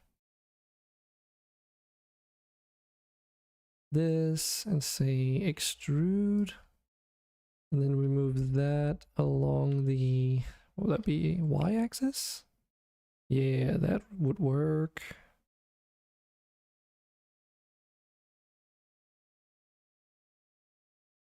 Zero 0.0005 or whatever.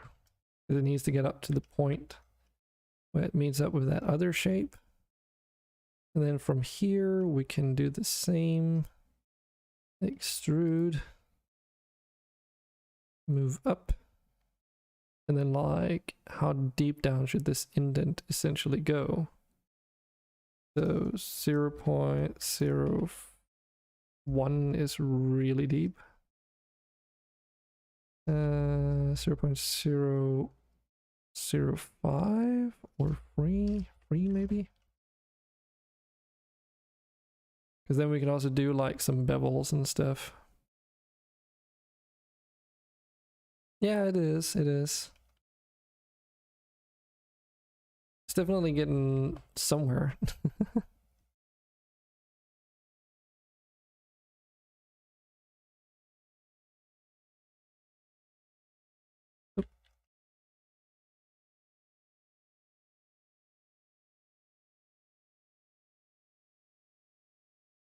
Okay, there is a weird vertex in here right now though, because of how I just did that. So I was basically just using that edge here and then moving along its normal, and that made it have the correct orientation.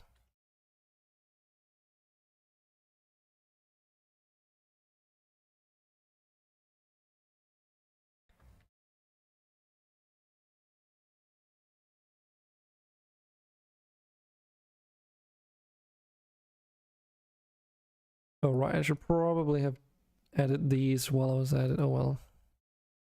So extrude, move along y-axis, and how much was it? 0.003, 0.003.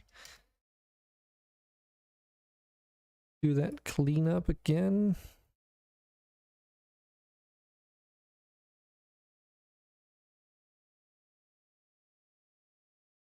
Remove any excess vertices and connect everything up, basically.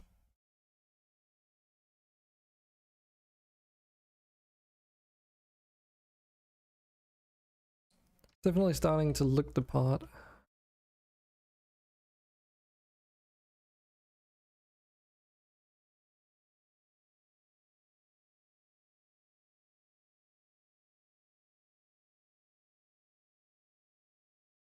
Let's just do bomb. Median point, of course. And that should do it in time being, because I need to move this down to the correct height somehow. So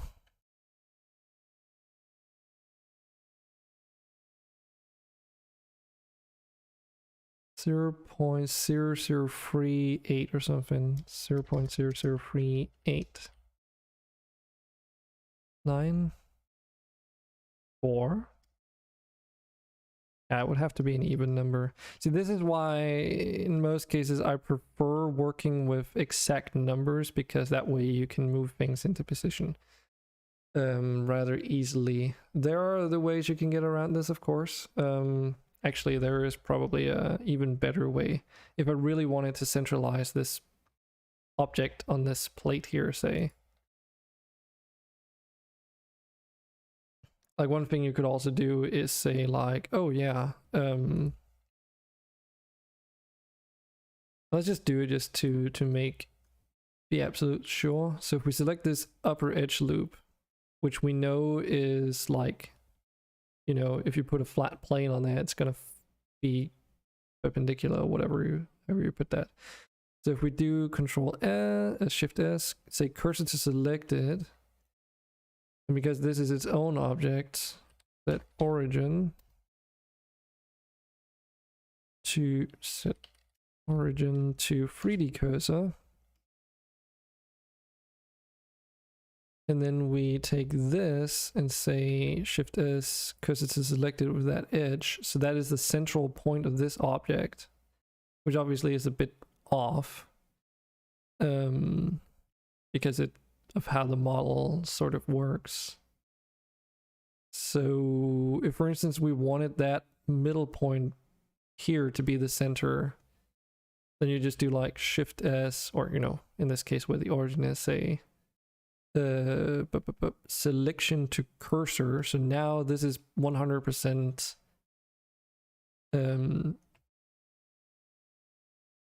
perpendicular, whatever, to that plane we have, assuming that the rotation and everything else is correct. Now comes the interesting part, somehow integrating these two pieces of the model together. Because that is going to be tricky, I'd imagine. First of all, we have to merge them, like join them together. And now if I do want to avoid like weird light stuff going on, yeah, we need to like simplify these shapes out here.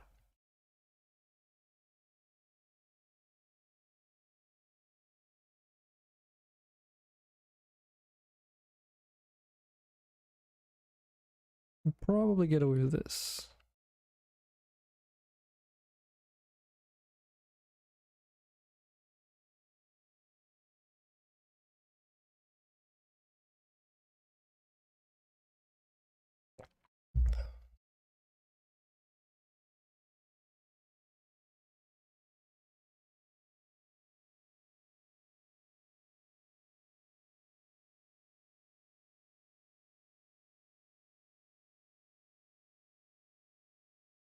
Should be able to get away with that.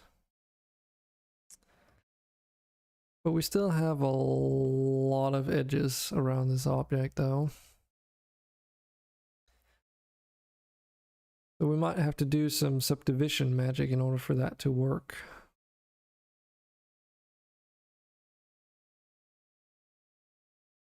So like, say we were to, for instance, join those two, I mean, we still have all the others to consider.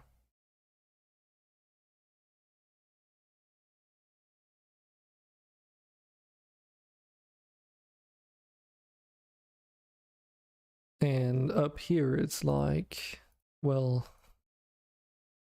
a triangle like that, for instance. And this should also be okay.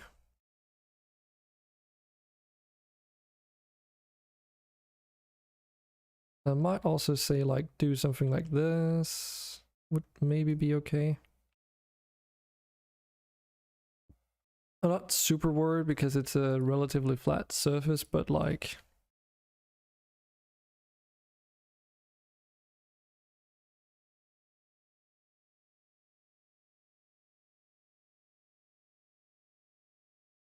you want to be a little bit careful, of course.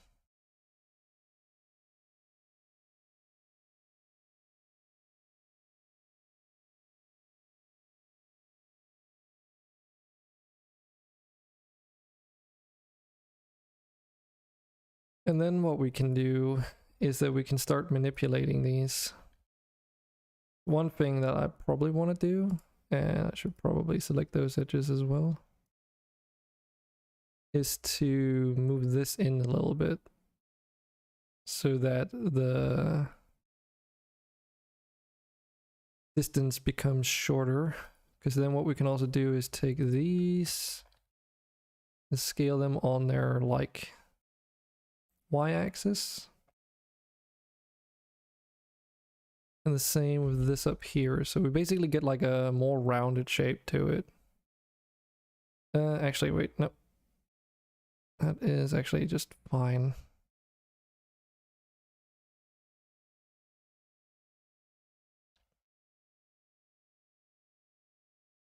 So we have like a gradual transition between the faces here. So we still retain like this shape if we want to like make some kind of indent sort of accent or whatever, but I mean,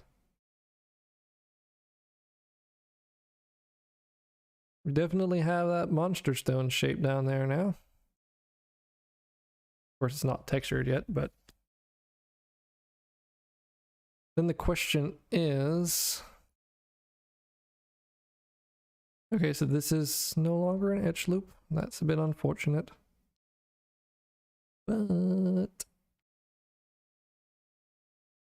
should be able to like take this edge loop. Actually, let's just make a contingency duplicate of that. I'm not sure if this is what something I feel like necessary or not, but do like 2 subdivisions and then to solve the bottom one. Then we do have to go around selecting most of these edges individually because of how edge loops work and how Blender recognizes them.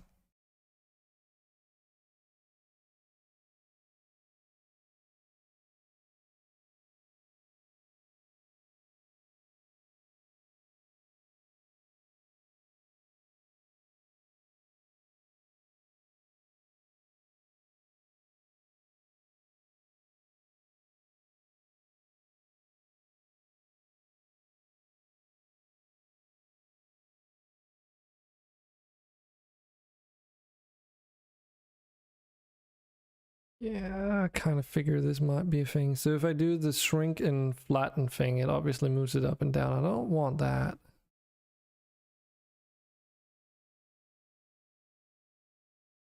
And if I just scale it, it's like not really great either. This might require a bit of tweaking.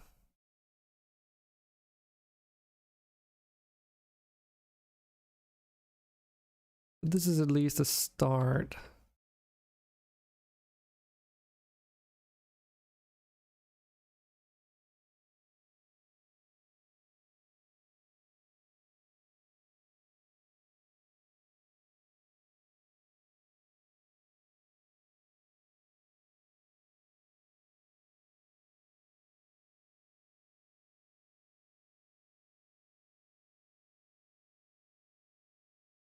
Yeah, because here's the issue. Now, in order to get this bevel here to be a bit like move that outwards without ruining the other ones, I'd have to move that along very specific normals, and that just doesn't seem like possible.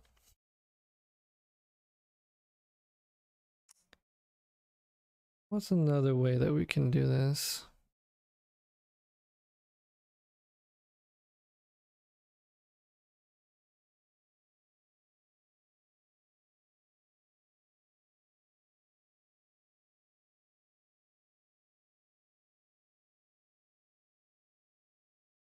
Let's just quickly look it up.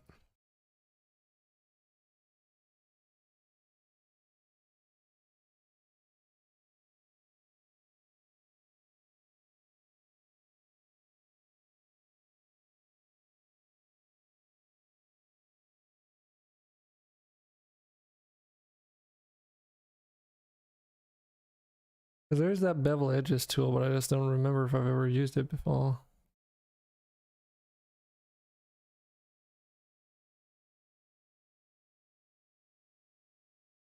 Works only on selected edges with exactly 2 adjacent faces. It will recognize any edges, including in a vertex or face selection as well, and perform the bevel the same as if those edges were explicitly selected. In vertex mode, the bevel vertices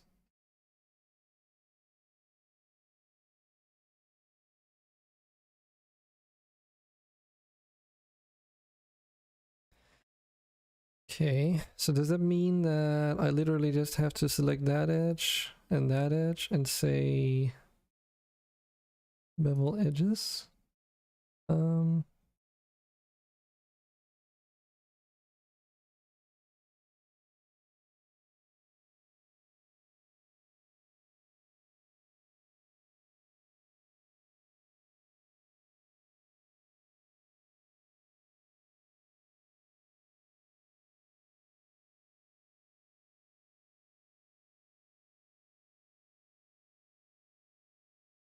Oh, I guess I just need to figure out how exactly it works, but in this case, I assume I can just delete these faces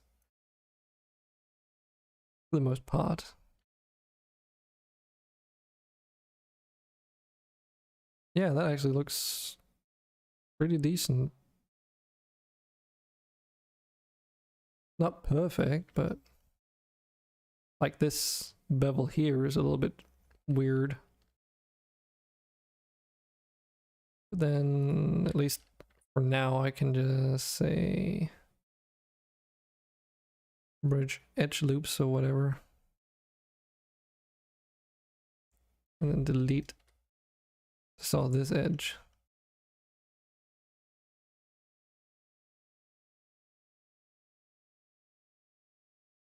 That should make it look a little bit more nice. Okay.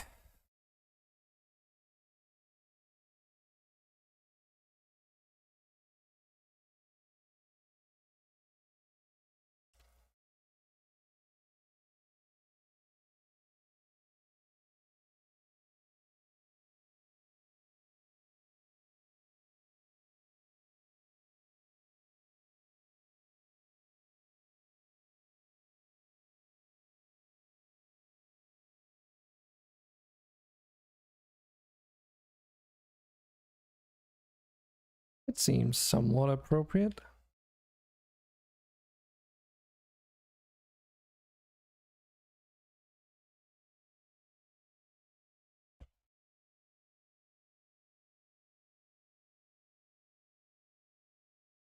So we go into a new document, we say link. Oh wait, no, not quite yet. I have a little bit more prep work here to do, I forgot. It doesn't have a name yet. Terminal underscore 1. Go into the mesh data, call it terminal underscore 01. There we go. That should be all we need for now. Go into link.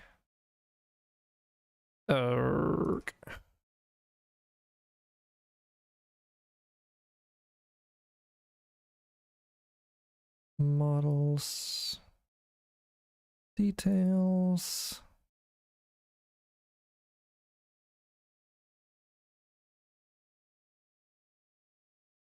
There we go. Details master, find them, go into mesh, and then we need the T for terminal. Like that. Okay, it just creates an object with that on it. So we also need to have an edge split here, set that to 180%. And then we just need to save it. For now anyway.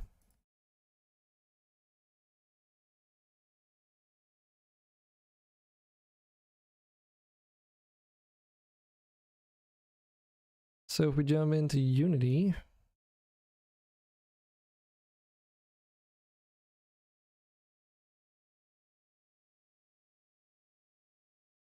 we'll just have to wait for it to import and then take a look and see what we have.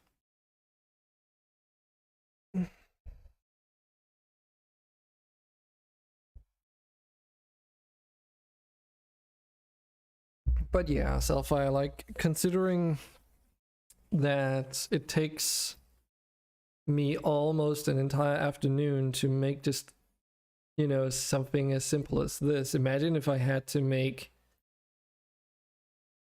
organic, like, creatures with animations and everything else to go along with it as well. I would never get done, basically.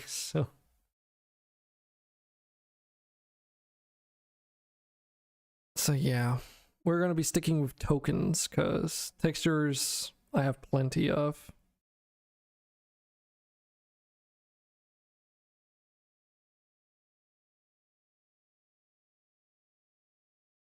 Well, you would make this thing in no time after making them things. What?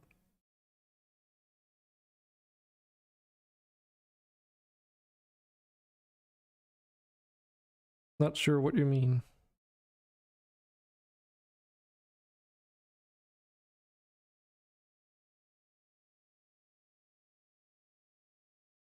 And of course, this is a little bit large right now.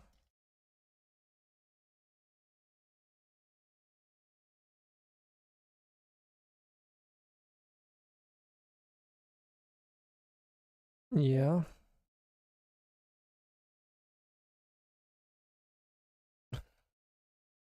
That's not how this works. Just because you get better at making one thing does not mean that I would be able to make this much faster. You can't really compare hard surfaces to organic surfaces. In my opinion, you have completely different workflows. Because with creatures, if you want to speed that up and don't do like vertex modeling, then you would do it through like sculpting, and that's a completely different work process. So none of that is applicable to this, for one. And just because you get better at it doesn't mean that this becomes much faster, to be honest. So, you know.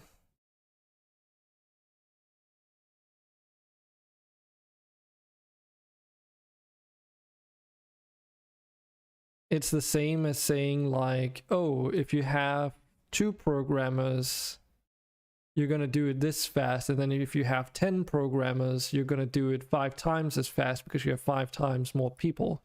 Except that's not how it works either.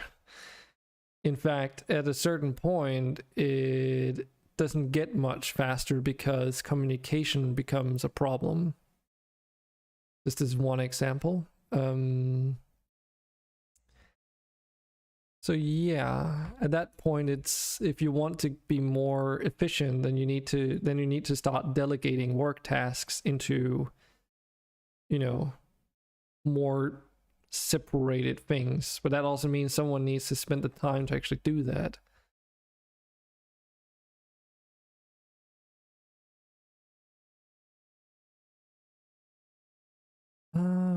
Shade smooth. That's what I wanted. Oh, that looks really weird. But it does have some definition there, at least.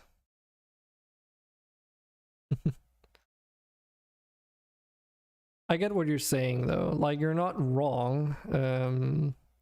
Practice makes perfect and all that. But yeah. Yeah, it's embedded like this. It don't look frail.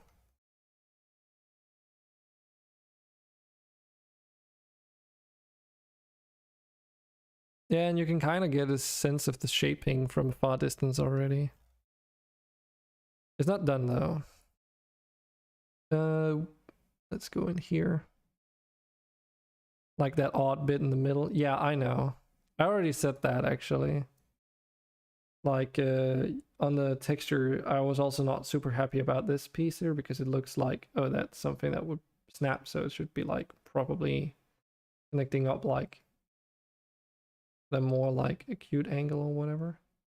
But it's because I wanted that shape in there.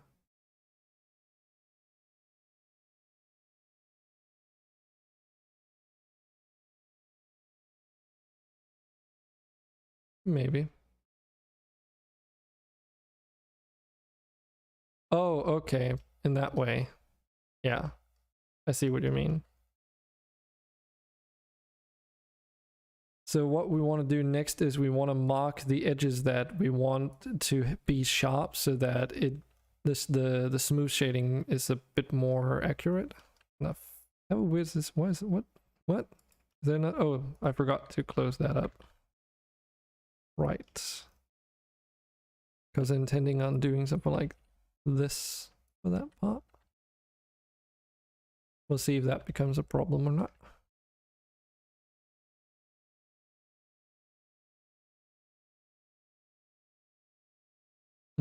Actually,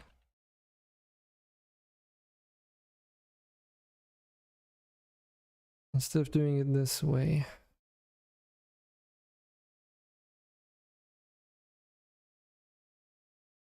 that's to let the water out. Yeah, I mean, it's not necessarily super like believable, the design, but you know.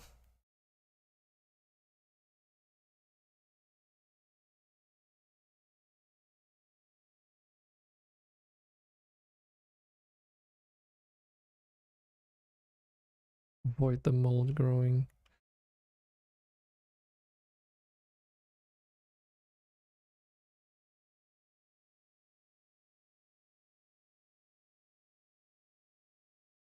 Just have like a wooden sign just with a huge red arrow saying this is believable or real or not a fake.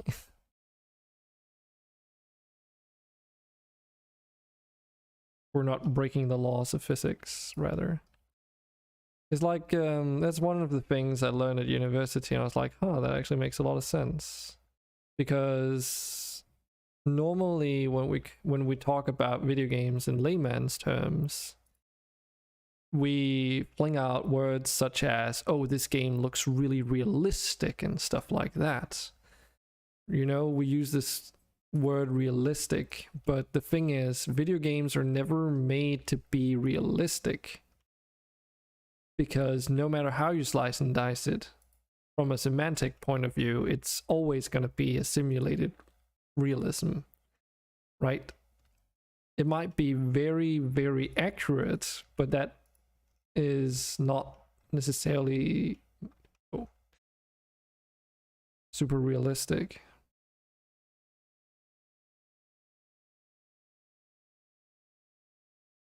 And that's where you start to want to use the word believable instead.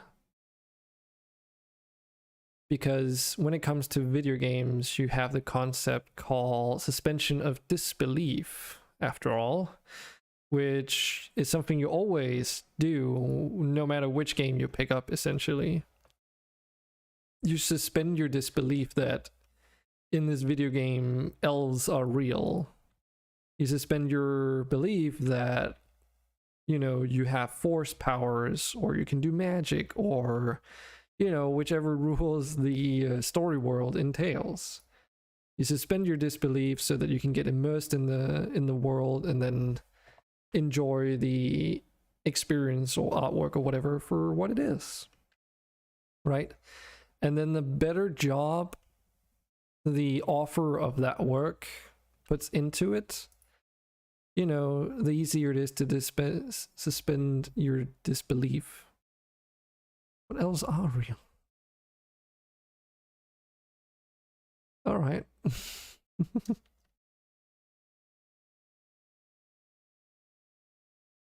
You know.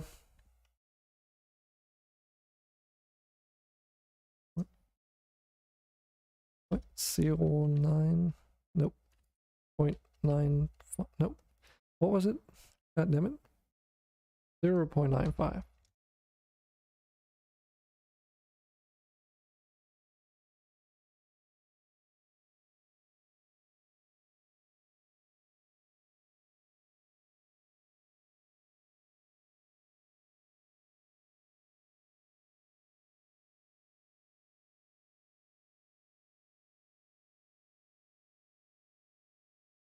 Oh.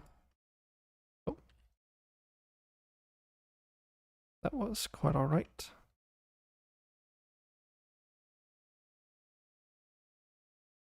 Because I noticed I could do like a bevel, and I just wanted to see what that looks like. And now the shape is a bit more defined as well, because we're slowly but surely getting that smoothing effect to be more on point. And we can technically also, because this is a really sharp corner,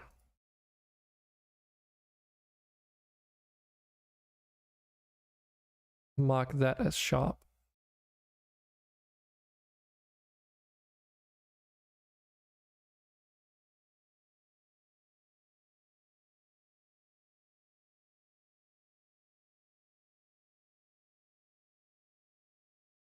What is our wheel?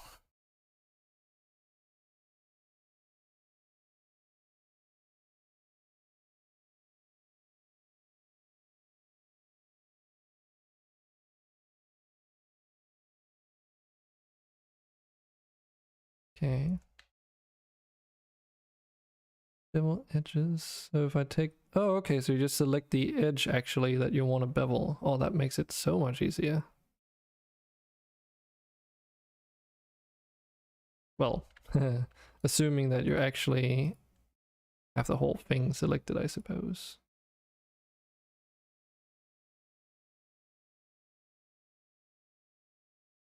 Nice.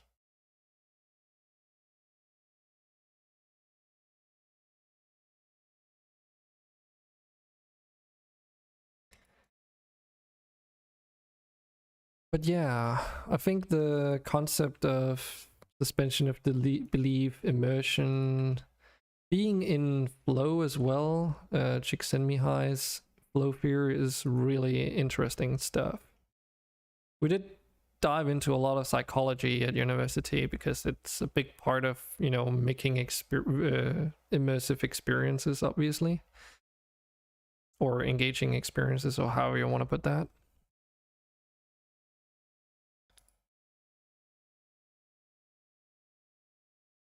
Even to the point where, like, some of the aspects that we had to learn was like, how does the human eye see color, for instance?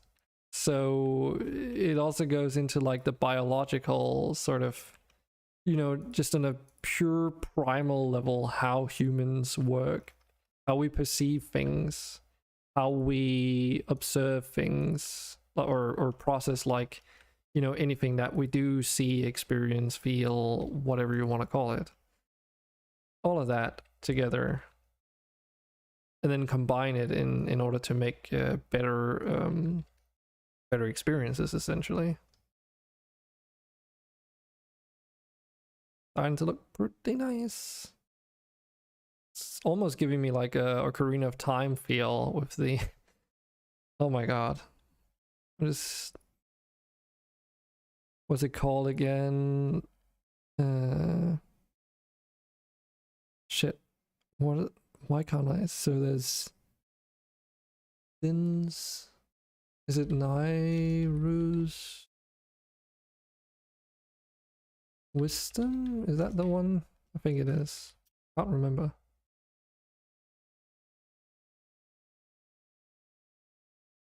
Nah. Can't remember what the fuck it's called. The Sapphire Stone thing. Let me just find it.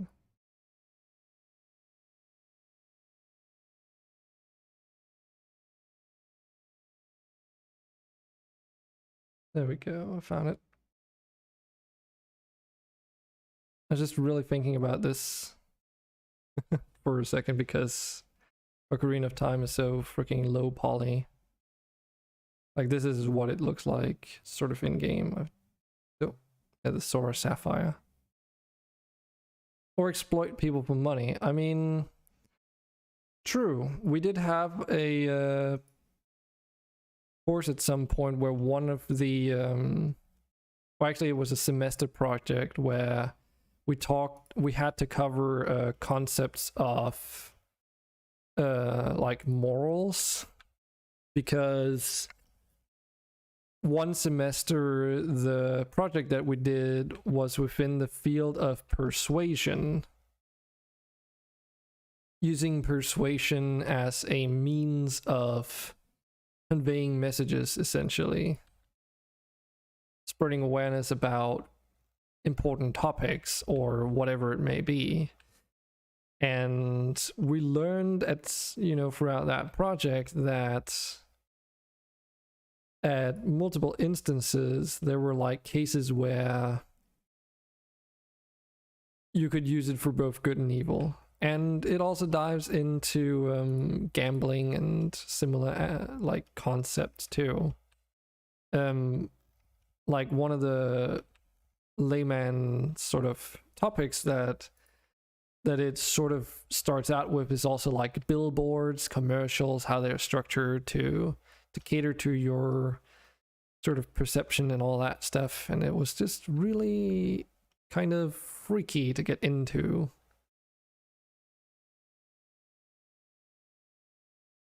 And, you know, it was part of our exam as well where we had to talk about this because it's like really weird things that you learn in this context. Like, for instance, one of the studies that we looked through showed that having something as simple as an avatar in a video game, like a mascot or something that would, you know, could be your guide or whatever, had a huge influence on the experience of said content. And it's like, if you think about it, go back to games like, I don't know, Black and White, for instance. They had the consciousnesses, which were ever present, you know, and I actually really like Black and White because of them. I think they were a great addition to the whole experience, because they sort of like both become that that voice that you always hear, because, you know, they are supposed to be a consciousnesses, but at the same time, you know, I don't know where I'm going with this, but like they're just really fun because they the banter that they throw around, right? But they also kind of make you do things, actually, right? Things that you might not otherwise have done if had they not mentioned it. Okay, I want to see here what happens if we take this edge and just for funsies say bevel edges. How does it deal with this? Okay, I figured. All right.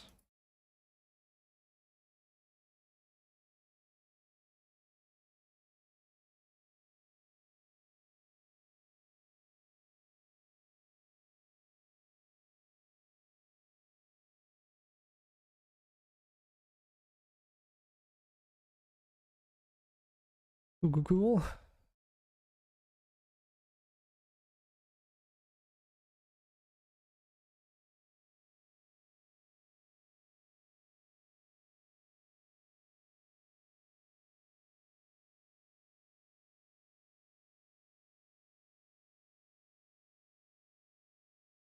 We're definitely getting somewhere.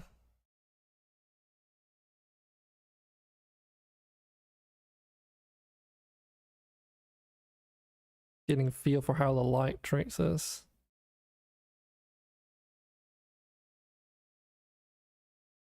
Because obviously in game it would be something more tuned to this, so this is an actual light source.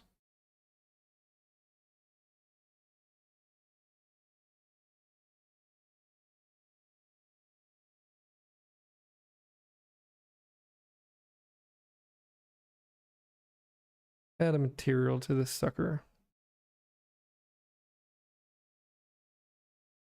This is terminal underscore 01 underscore material. Assign this material.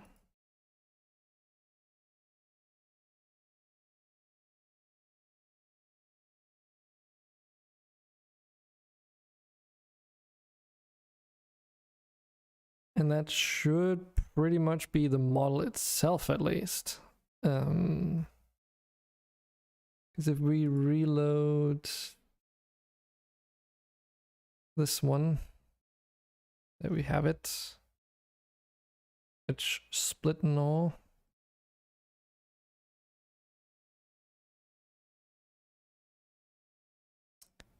And were we to go into Unity and it imports the thing, then it should at least show up correctly. And not be like super...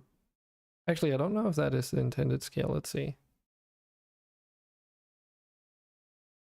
I might decide to scale it down a little bit. Depending on... Because it was before I had applied the transform of the object itself. There we go, yeah. This is a bit more right.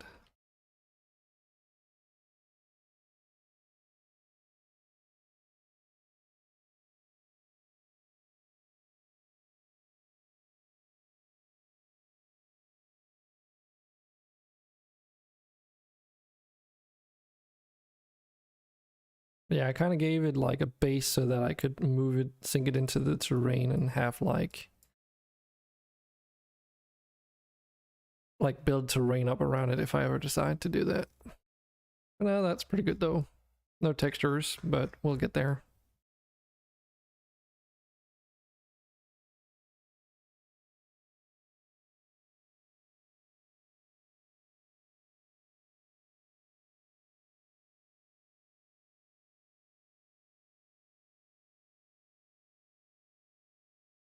Okay.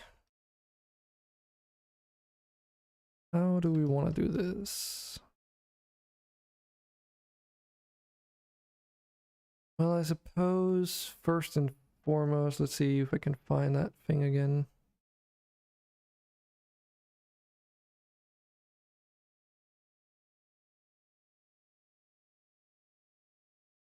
There. So I only care about the seams because we gotta prep this for UV unwrapping.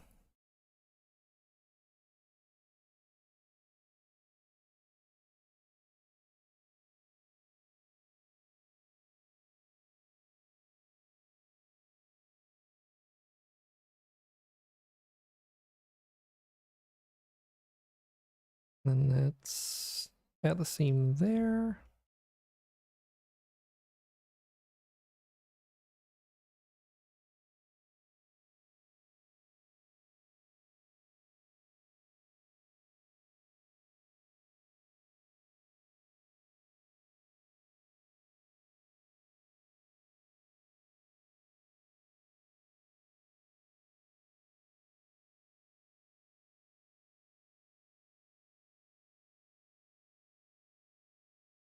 And then we just need around this whole thing, which is still not an edge loop, of course.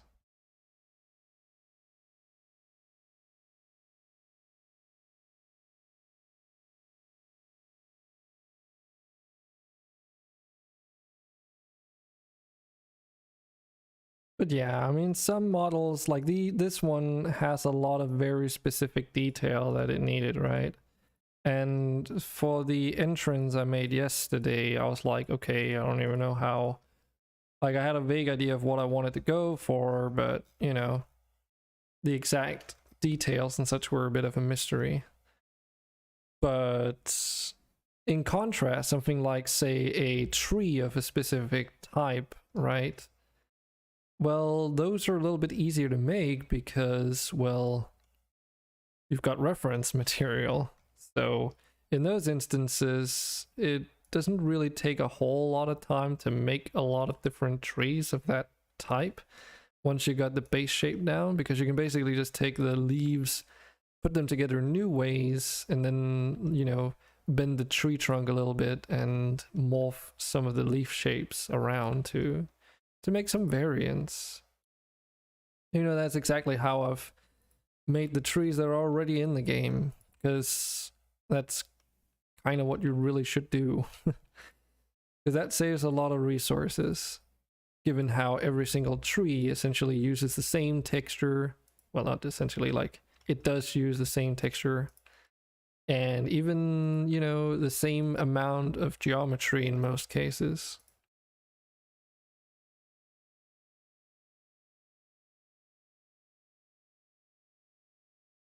So in terms of how much you load up in memory, well, you know, the textures, that's something you do basically once for 3 different variants of tree at that point. And then you just have like the extra data for the meshes, which is just like fairly, you know, low cost stuff, I suppose you could say.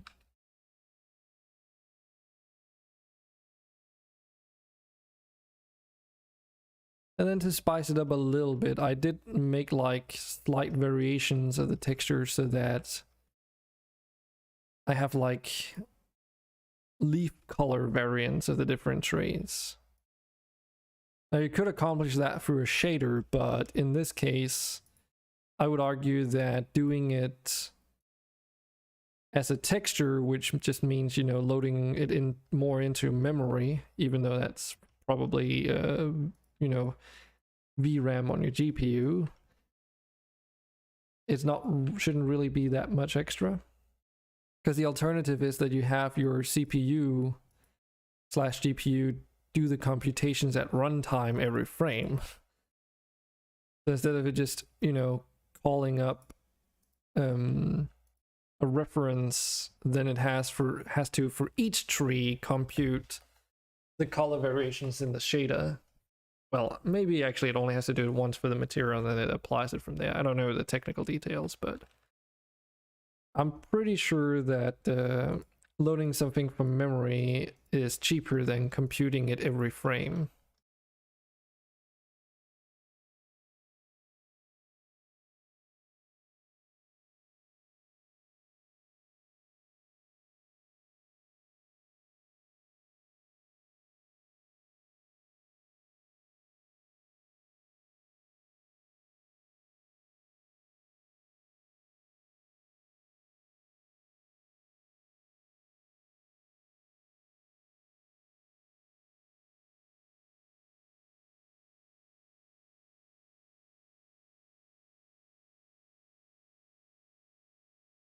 How will I do this? I don't know.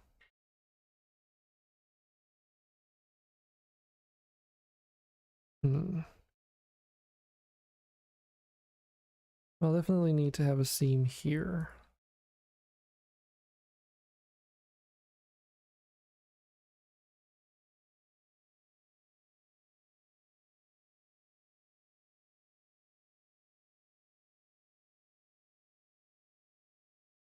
Okay, we're getting somewhere.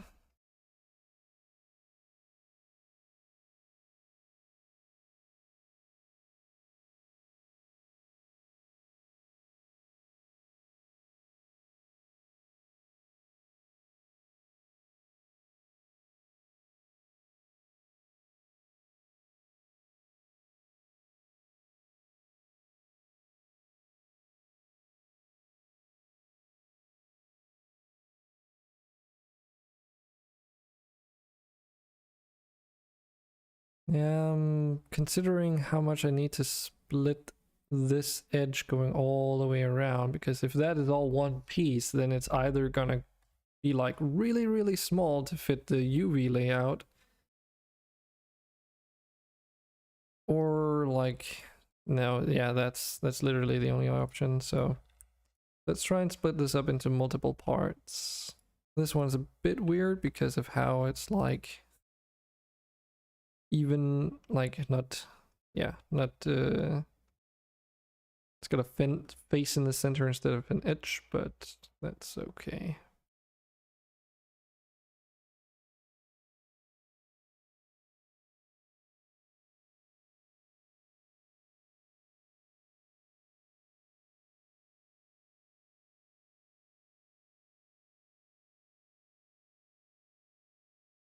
Oh yeah, we also need to split this.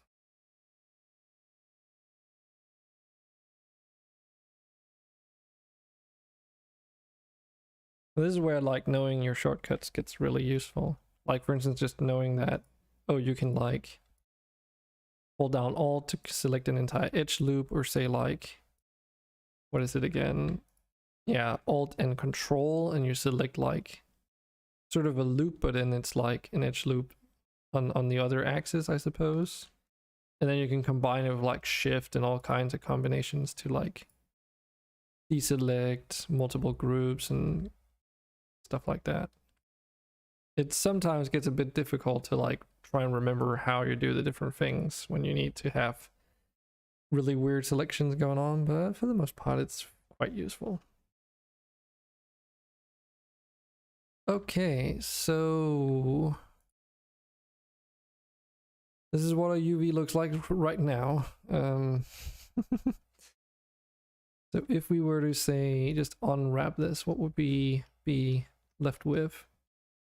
Oh, goodness me. That's also actually true.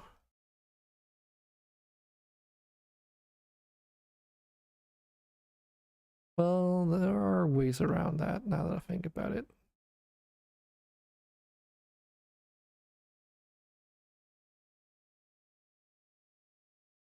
So this is like the pillar, and then the underside and over and top. Of course, all these pieces are for the actual MonsterStone itself.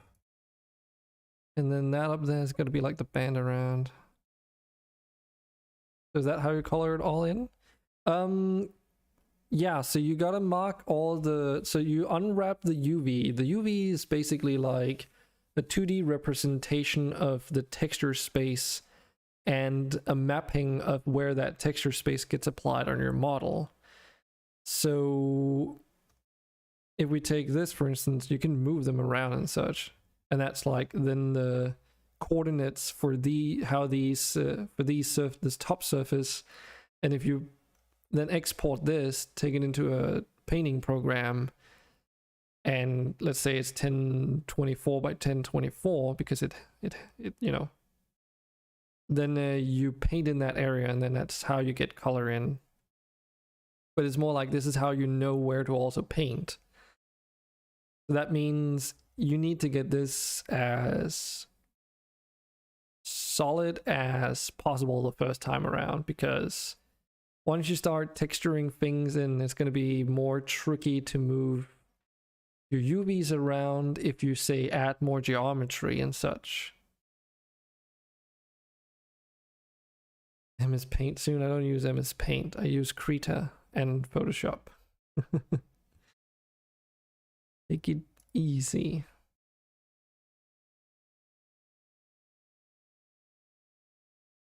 But yeah, if we have a lot of work in these UVs to do, because like this is useless. I mean, it's not useless, but it's really horrible because, well, yeah, because there's like some coordinates that are being overlapped in here because of how the whole thing is like set up, and it gets stretched and compressed in really weird ways, which obviously is not optimal. And there's also a ton of empty space, so there's a million things you can do to optimize this. So if we use the numpad controls, and yes, if you want to use Blender, I would highly recommend you get a numpad. We can press 7 to get us a top-down view, and if you press 5, it changes from perspective to orthographic view, which is perfect for making UVs. So what we want to do, for instance, well, let's take this top surface first, actually. Let's start there.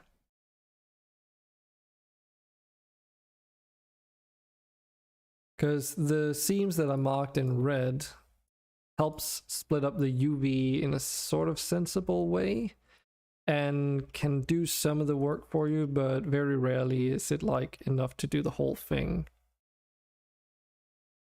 So that's where you gotta employ your methods.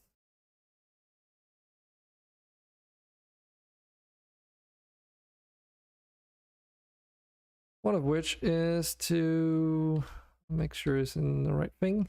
Is if we take this, I've like rotated the model 15 degrees because I know this is sloped at 15 degrees. I can just like rotate the model 15 degrees in the opposite direction temporarily so that it becomes, you know, planar to the camera or whatever. And we can unwrap or do a project from view instead.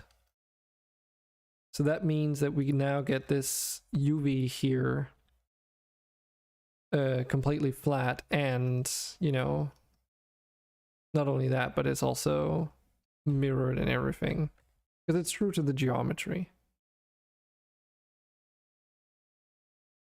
And then we can use the same technique for some of these elements in here, though. I suspect that,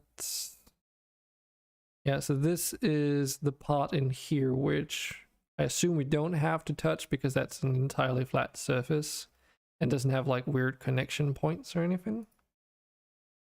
But this surface here, because that's the part over there, if we select that in here and then say synchronize selection, rather synchronize selection and then we mark it, I mean, then it should automatically only select them over here.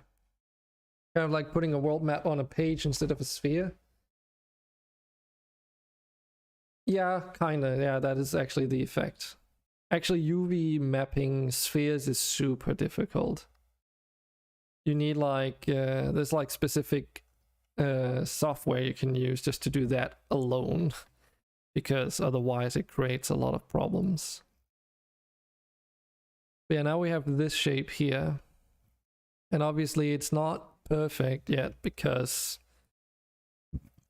since it was perpendicular to the camera or whatever, that means these edges here have been sort of turned into like a single edge here. But if I get the right one,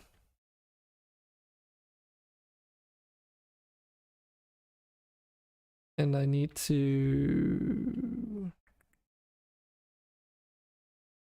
which one is it? Bounding box sensor? Nope.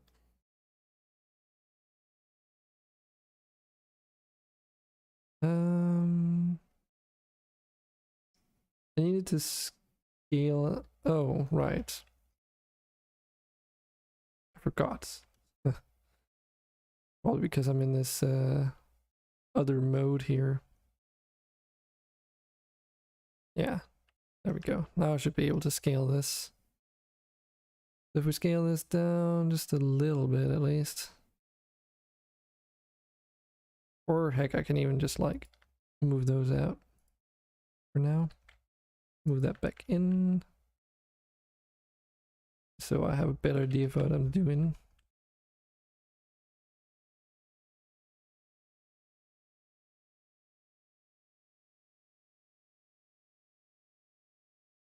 And let's see if we can't figure out like a good way to do this. Because the UVs don't have to be 100% perfect. They just have to be approximate, really.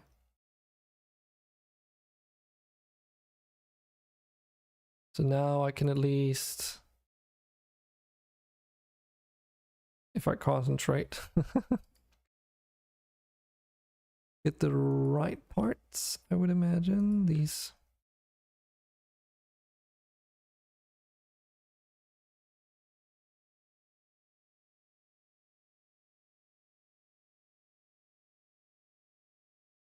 I'm usually a bit more like relaxed when it comes to UV mapping. Because stretching is basically, like avoiding stretching is almost impossible.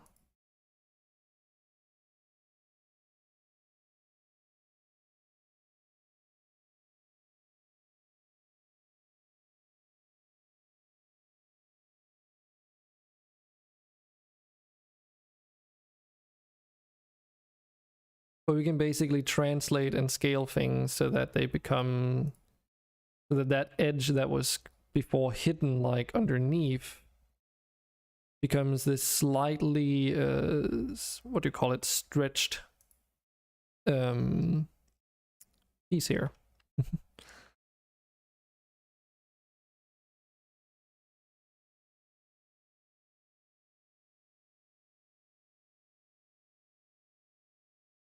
But yeah, there's like pros and cons to the different methods you can employ. one of the major pros of doing it this way with the projection is that all these UV maps, edges and such, they're still connected. So that means if you go into your painting program and start painting a texture on here, you know, you're going to have a transition of pixels between the areas, which is seamless.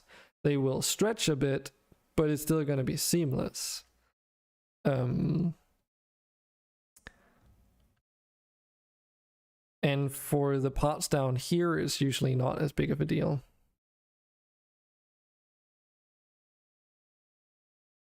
And I can't remember which one it was, but we'll maybe take a look at that at some other point. There was like, yeah. Oh, I remember now. Do we have... Probably not. No. Terminal underscore 01 underscore texture. Actually, wait.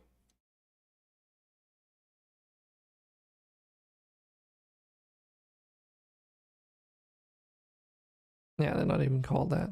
Just terminal underscore 1. 01. There we go. In here I can actually select it to change it to be like a UV grid. I wonder if it's gonna understand... oh, right. If we say here,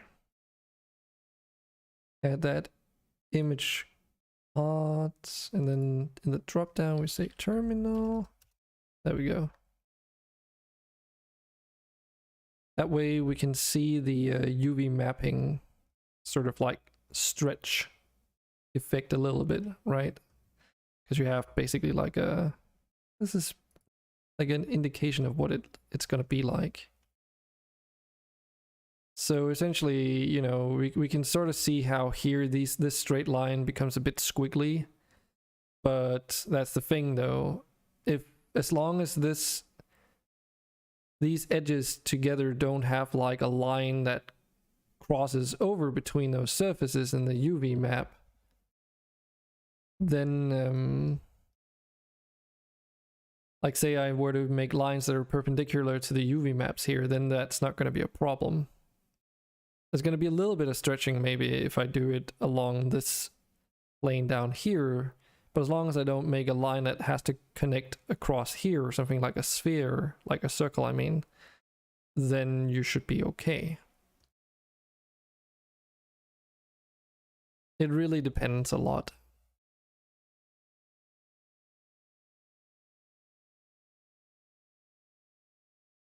No. Exactly. If it's solid color, it doesn't matter. So for instance, if you were to just draw a line in between the edges here, then that would be showing up just fine. The only thing you have to be considerate of is that the more something stretches, the less pixels or the more pixels, like it has an effect on how many pixels it has to interpolate between. So you could be lazy. What do you mean?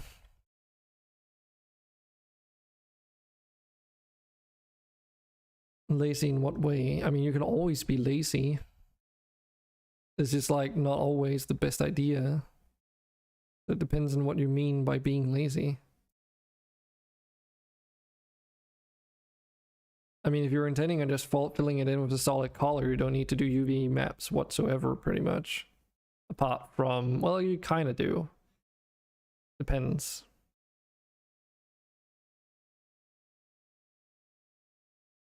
Yeah, exactly. That has nothing to do with being lazy, though.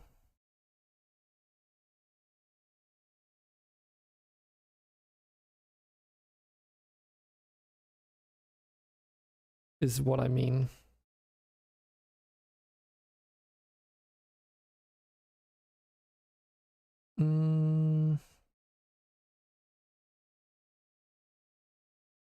Right. If I do this, that might actually help me. Should have done that before UV unwrapped. Oh well, but we can still UV unwrap this. It's not a big deal, I'd imagine.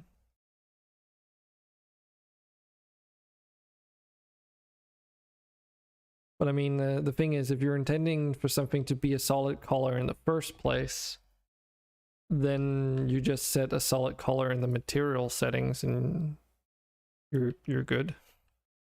There are some cases though where that is not good enough, however. But that's like, say in Unity, if you want to bake light data down in your model or into your scene, because then it needs to, as far as I remember, utilize your UV space to do that. So if your UVs are all fucked up, it basically won't be able to do it properly. There we go, this is a bit better.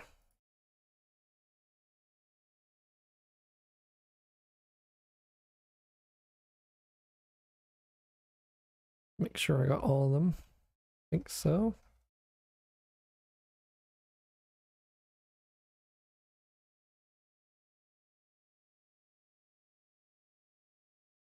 Also get the base while we're at it.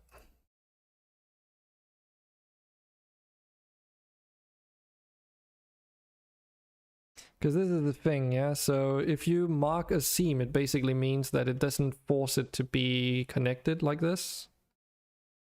So that face there is this on the model, and then the other ones, the long ones, are the other, well, large surfaces, obviously. But that means that there's a gap in between here. So if you want to make a texture transition from this surface to the one next to it, you'll somehow have to continue the pixels at just the right intersection points the whole way through, and that's not good. That produces some really ugly results usually.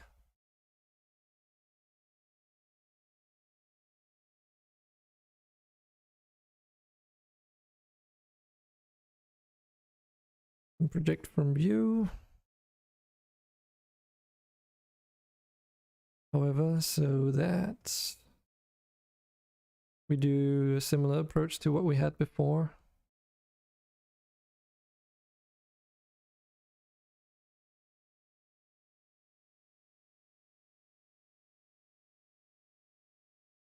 And if you use snapping, you can like move things around quite easily, right? So getting that approximate shape out, like the size of the thing in relation to the other UV surfaces. Because that side surface is almost the same like size as the one on the top there. So if we do something like this, then now it's all connected and it's all uniform, and you know, the stretching out here should be fairly minimal too. But we can technically just test that, I suppose. Right, so obviously you get this kind of effect, but if you're doing like, say, a concrete texture, it's probably not really going to be that noticeable.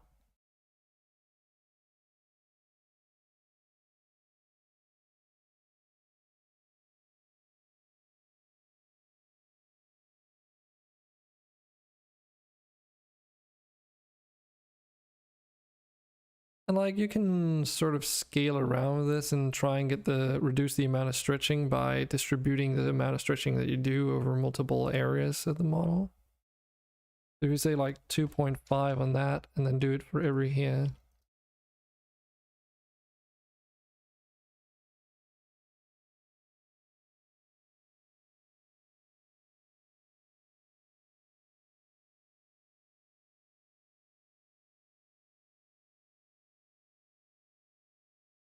Not really gonna do much, but it should be okay. Making the end of the rainbow.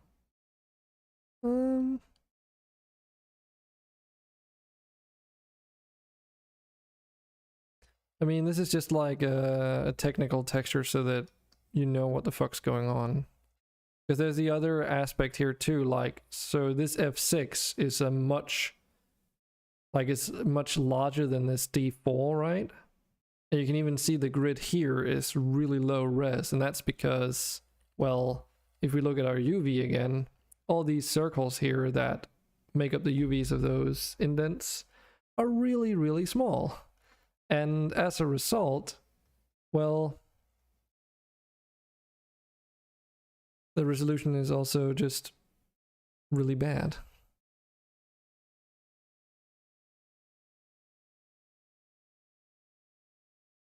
So it's just like a technical texture to help you figure out whether or not the resolution is up. Is up the pole? What do you mean? What's up the pole?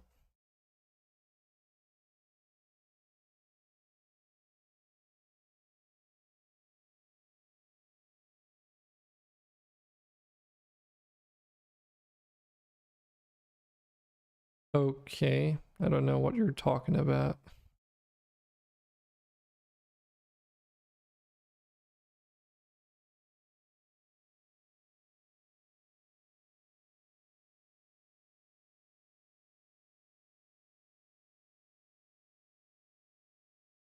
Okay, so that's just like a phrasing.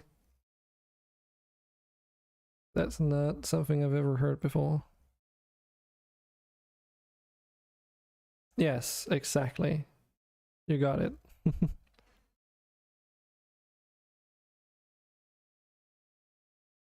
So if I were to scale these up, you'll see that the resolution goes up and the textures as well.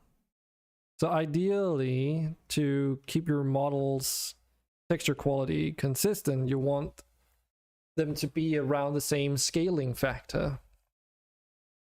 So obviously smaller objects take up less space in your UV, but you know, even amongst the different surfaces on your model, they also need to be in proportion to each other.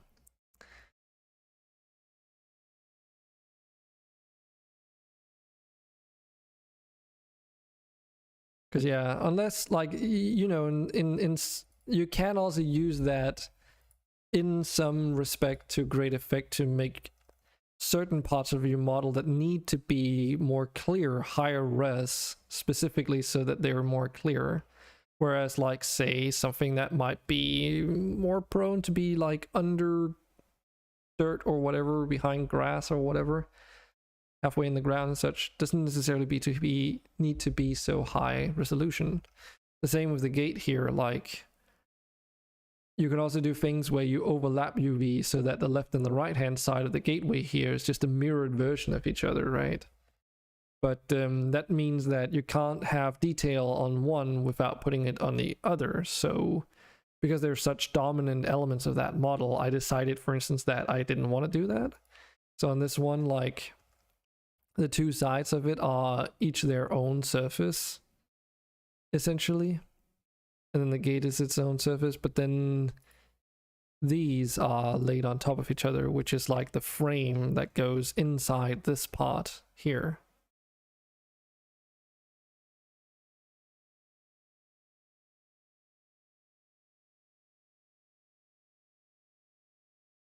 And what I did with this frame here on this model, which is that, you know, those frame pieces that go around the edge, is that I basically did an edge highlight or whatever, what's it called, themes, so that the parts that would make it stretch basically become disconnected, so they will do weird shit like this where it overlaps in some places.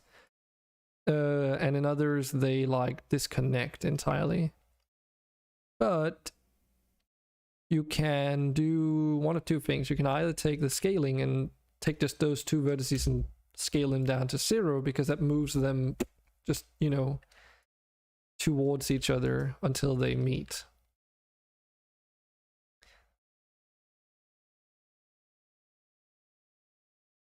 Great.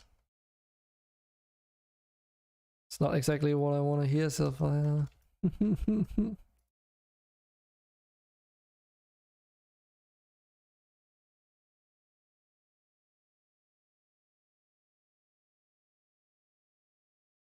I don't know, I haven't been on the server in a while.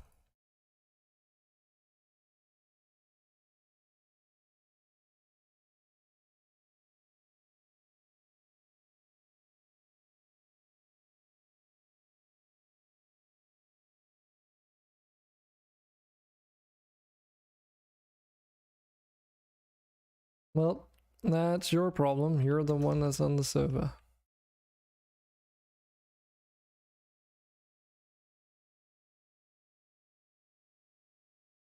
But yeah, scaling this down to 0 basically gives you the middle point between those vertices, which is the best approximation to avoid as much uneven stretching as possible. I do have some examples in the game where there is obvious stretching going on, but it's like, you know, I'm okay with the trade-off, and it's, you know it exists if you know. Well, I mean, you definitely see it if you know it's there, but if you're not looking for it, it's less apparent. And yeah, bevels are a pain in the ass because of this reason. But this is usually what you, as far as I remember, like what you want to do anyway. You want to basically stretch out your bevel so that they become these straight pieces.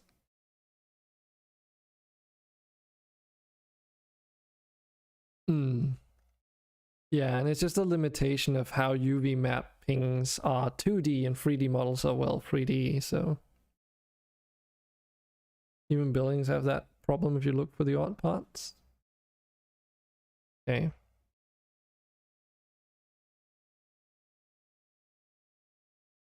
Should be able to rotate this 180 degrees. Scale it maybe -1 on one axis, because these are basically the same pieces. Also something you can only do if you have really clean UVs where they're like perpendicular to the UV layout. I see. Oh, okay.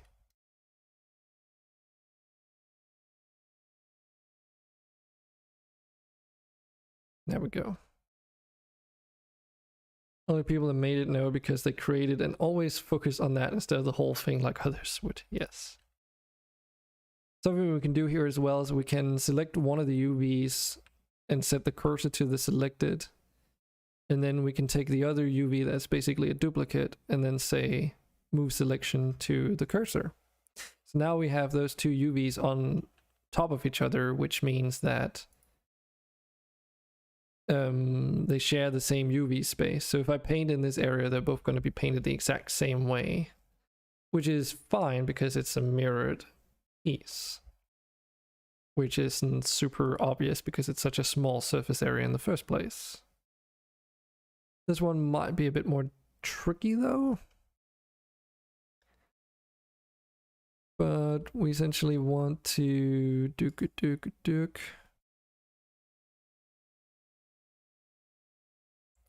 do something like this.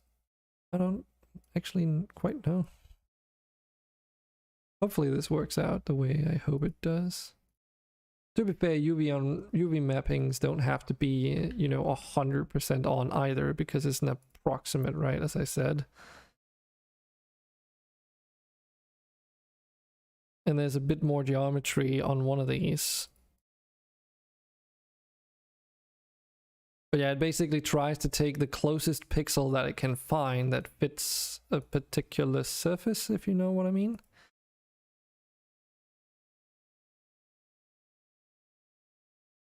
And then just applies that, if you will.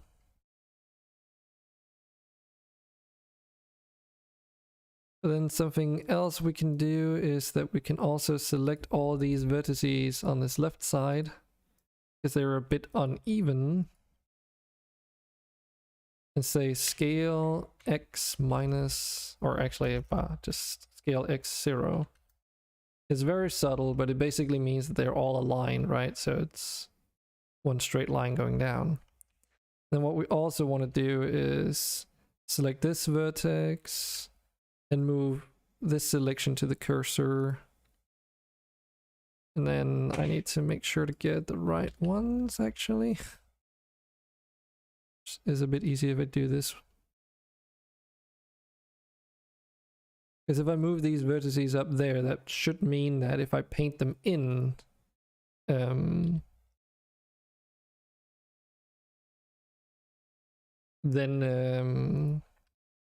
they should connect just fine. It doesn't even average them, it zeros them actually. Because if you think about it, if you scale something towards 0, it all becomes down to like 1 point.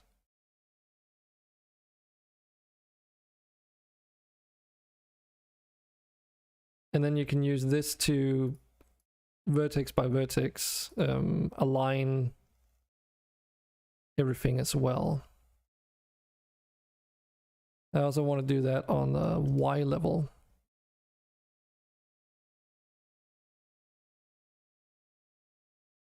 And it's only down in these edges that really matter because that's where they connect up with other things, so those need to be slightly on point, but yeah. And of course, if you scale something towards -1, that means you just flip it. So if you have an anchor point and you scale it towards -1 around that anchor point, well, you just move it to the opposite side of that.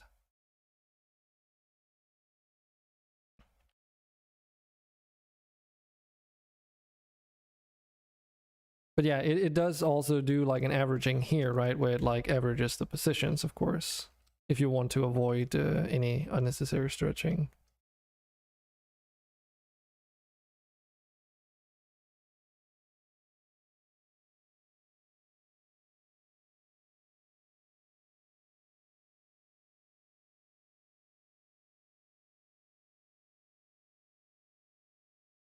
But yeah, now that should be that upper edge that goes around the corner here. So of course, you know, you get shit like this because of the stretching issues in some places around this. And then we get to here where it basically just gets flipped. So what you see on the right hand side here is the mirrored version on the left. So when it gets to that plus here, then it just starts mirroring everything the opposite way around. So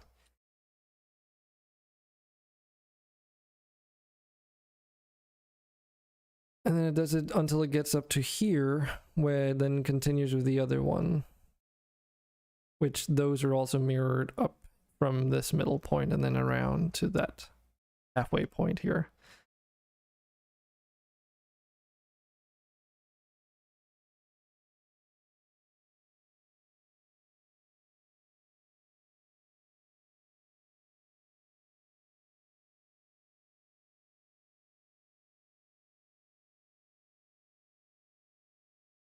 Now the real question is,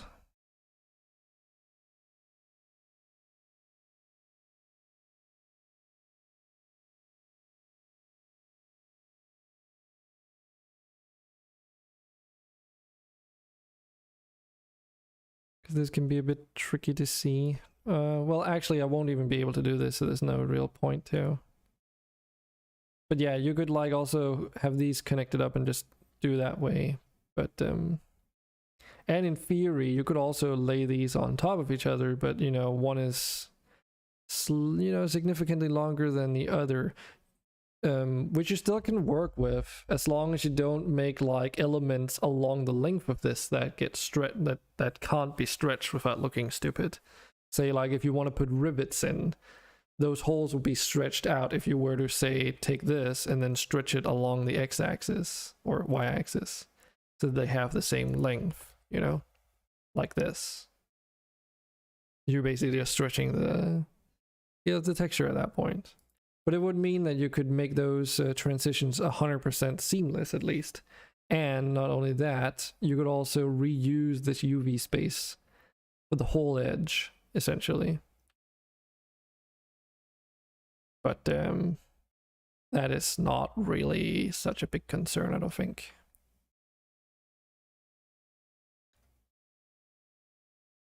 But yeah, we also get the option of like, do I want to share the UV space of all these circles here because they are all the same size?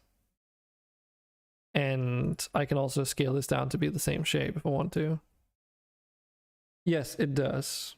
It matters a whole lot, actually, because this, you only have this space to work in, and if you want higher resolution textures, well, you just you have to put it into a multiplication of 2, which means the next resolution scale higher up would be 2048 pixels, which is a texture that is 4 times as big as this one, which means you're suddenly quadrupling the amount of memory you need in order to have this texture loaded. And also you're processing 4 times as many pixels. So yes, space, saving space is actually like a huge optimization step when you're doing UV unwraps. Because you need, this is a jigsaw that we will have to put together at some point. Soon-ish. So the more space that we can optimize, the better. Like, for instance, you know, shit like putting this in here, for instance. But wait, in order to really make it fit, I would have to maybe stretch it and such. So it's like, it's not so much you want it as tiny as possible. You want to have as little empty space as possible. Because I can take all these and just scale them all uniformly, and then they just, you know, you get a lower resolution texture. At the end of the day, all of these surfaces have to fit within this UV space. There's no way around that. So step number 1 is to clean up your UVs so that they're nice and proper looking and you can actually work with them. And then later the next step is then to like optimize it so that you're no longer, like, you start building that square up so you don't have a lot of air space around them. Or actually before that even, you want to scale them so that proportionally, you know, resolution wise, there's not like, you know, it all fits. And then you start stitching it all together so that you save as much space as possible. And each step of the way is super important because one leads to the other. So if you skip any of those steps, you know, you're just missing a crucial part of it. So like, for instance, when you just do a regular UV unwrap, which, you know, you can do that, then it does put it within the grid and you can set settings for it and such. But like, you also need to be able to work with this. So for instance, if we take this duplicate model here and say, like, you know, just do the unwrap again, you've got all this empty space in between here. You can put all these rings in there and then you can get like maybe a larger resolution out of it, because some of the things might be able to fit in certain ways. And I mean, you can also do a smart UV project, which you set some rules on what the angle should be. But then you just get a huge mess of like disconnected shit. And though you can do this, and you know, this is what you would do for a model that is not supposed to be textured, because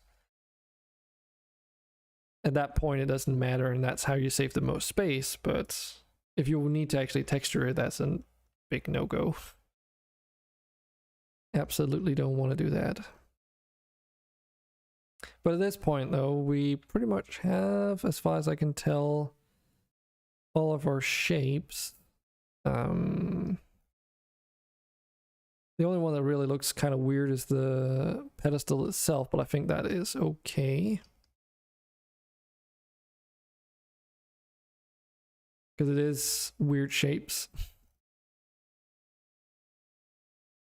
So the next step is, I think, trying to like get the resolution scaling about right. Which in some instances you can get around this doing it in a much easier and convenient way than what I have to do now, but you know, you can't always account for everything.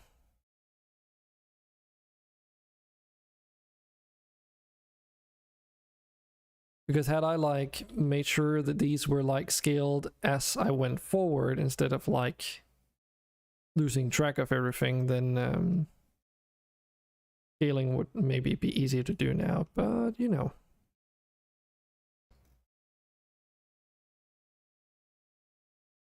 Because like, for instance, this here is the top plate, and this is this is the bottom plate. So if I want these to be about same resolution scale, I can actually get away with, you know, or this would actually rather this would have to be like much bigger, right? So these are supposed to be the same resolution scale, then already like everything else has to be like this, you know. So in this case, I would actually say, yeah, this is probably fine to be like a lower res.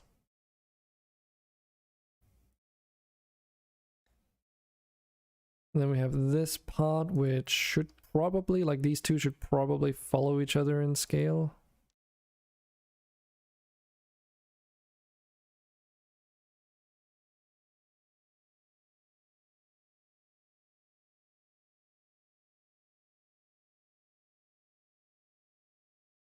And then there's also stuff like the underside here, which you don't really see, which you could even argue why you even have it in the first place, maybe. And to be fair, this could actually use the same UV space as the top plate just fine. There's no issue with that whatsoever.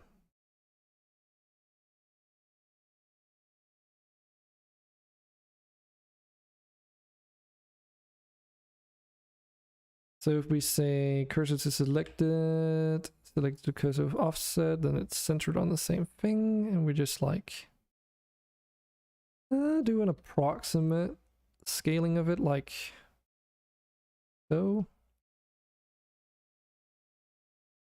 And then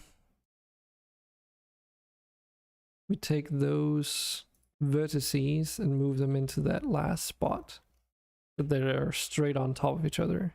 Because that means if I decide to do, like, say, an edge finish texture-wise in the future, when I'm revising this model, that edge highlight will work for both the underside and the top of this. Because otherwise it would be like offset on the bottom and look kind of terrible if you got to see that, but, you know. A lot of it's also like, you know, good versus bad practice.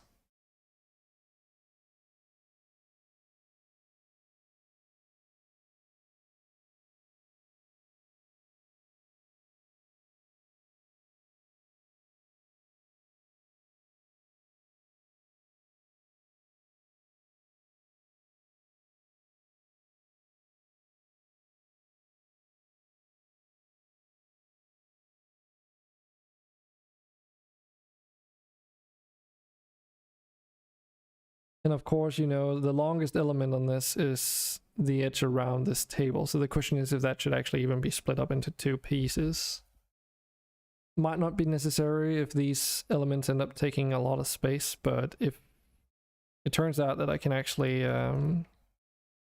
get away with having like an even larger resolution, then it's worth splitting it up just for that reason alone.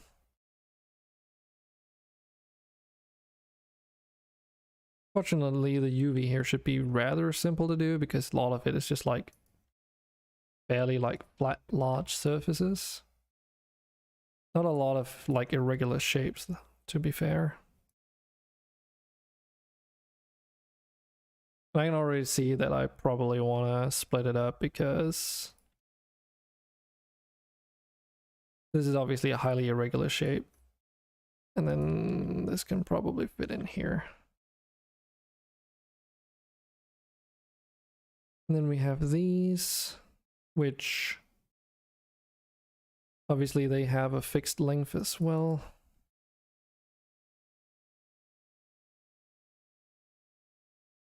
As much as possible, because every part of this UV space that you're not using is just wasted memory space. Because the whole texture gets loaded into memory regardless of what you do. This is like, it's like a color picker kind of. You know, it's just like, oh, okay, on this coordinate, on this model, on this vertex, or on this face or whatever, it has this UV coordinate, and then what pixel value do I get when I read this texture from that point? So if you have all this empty space, you know, that could be another entire model if you wanted to.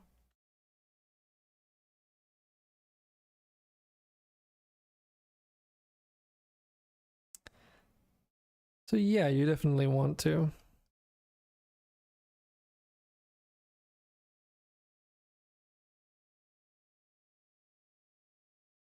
Right, but the thing is, I have to decide if I want the edge here should probably is a bit problematic if I do that, because it shares the surface material of the top and the bottom to a certain extent, most likely. So if that is like a lower res than the rest, it's gonna look weird. To get around that though, you can split the UV up into multiple parts instead, which is a trade-off between having more seams, but you know, at the same time more space to work with. It's all about the pros and cons.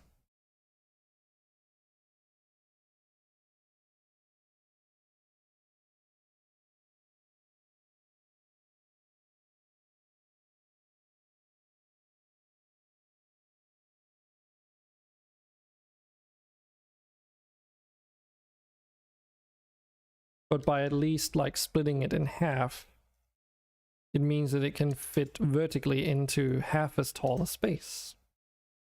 So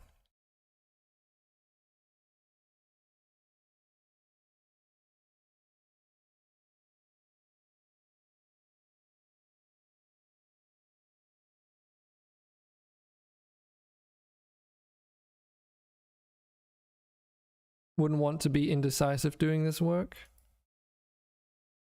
Would never finish even one thing.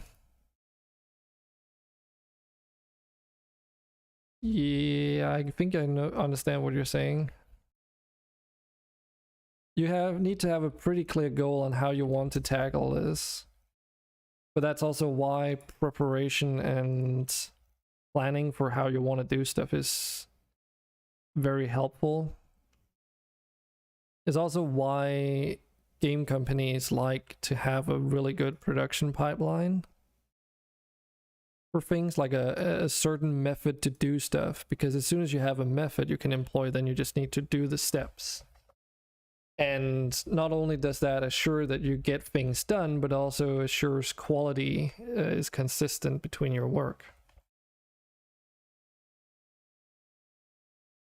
Technically, yes, but that does involve that introduces a new technical problem, because that means if you have two scenes with both of those objects in either scene, no matter which one you load, you will be loading the entirety of the texture for any of those scenes being active.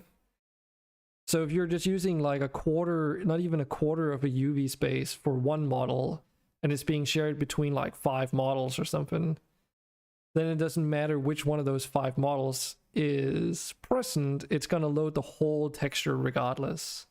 At that point, it's better to have, like if it's a smaller object, you can deal with a smaller resolution, then just have a smaller resolution texture for that object instead. And then, you know, if the UV map allows for it, have 4 small, like 4 quarter resolution size images that are separate, because then you can load in a quarter of the amount of stuff instead.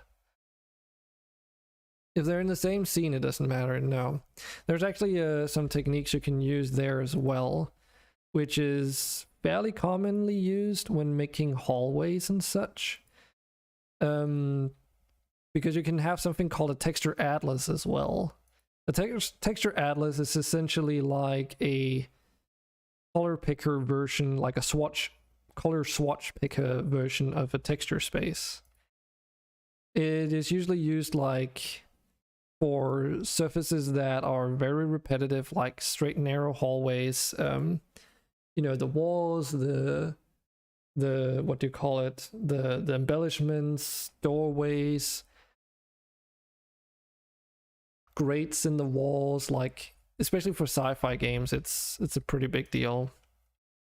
And you basically just have this one texture that is just like horizontal lines with well, just strips of stuff essentially. So you can have like power boxes, outlets, switches, everything that's basically you can do with very, very little texturing gets chucked into this. And then if you have a surface in like a hallway model or whatever space you're working on that needs like, you know, an electrical outlet, well, then you just take that part of the texture atlas and then use it in the scene. You can also do some technical mumbo jumbo magic there, actually, where you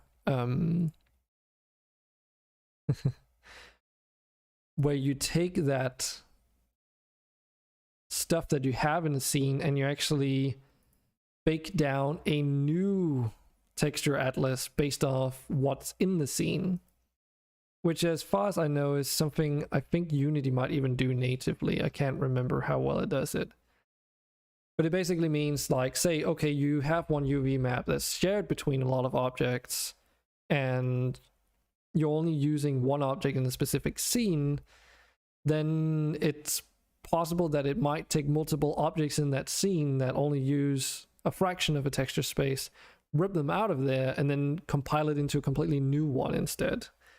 That is something that is technically possible.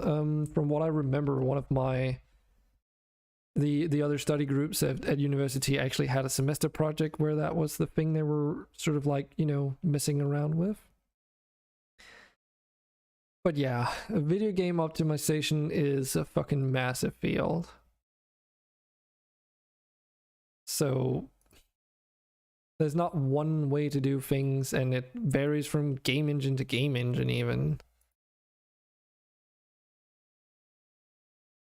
But you know, it's one of those things where it's something that's really useful to know about, you know?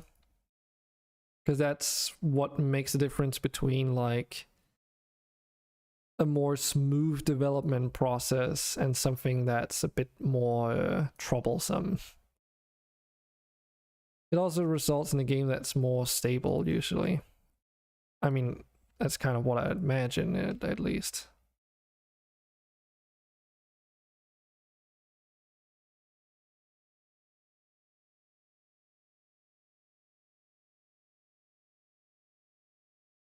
Okay.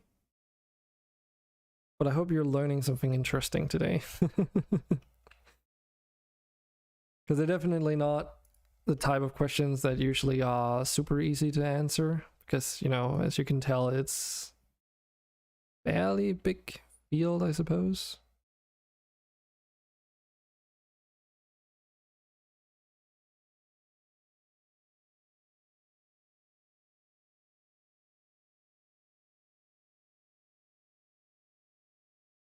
And honestly, like, it takes so long to learn that there's no real good way of going about it either. You just kind of have to pick it up as you go and then learn from your mistakes.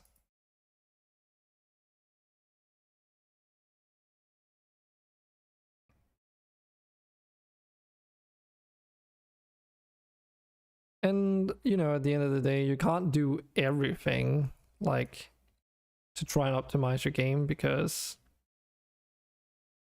you also need to actually make the game. And that's why, you know, sometimes being happy that a game exists to begin with, like 7 days, is just unfortunately the best that you can do.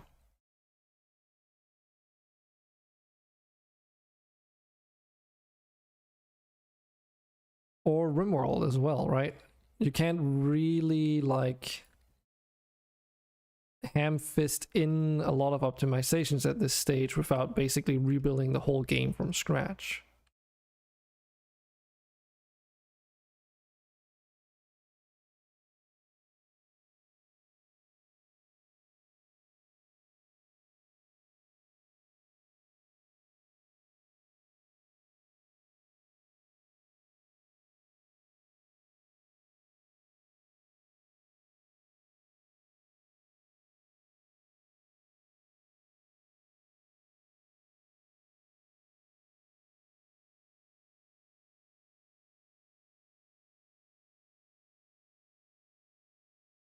Yeah, game development is not easy. But then again, I guess no one really ever claimed it was supposed to be. But that's also kind of one of the reasons why whenever people like complain about say, the early access platform on Steam. Like, I get the frustration, but you know.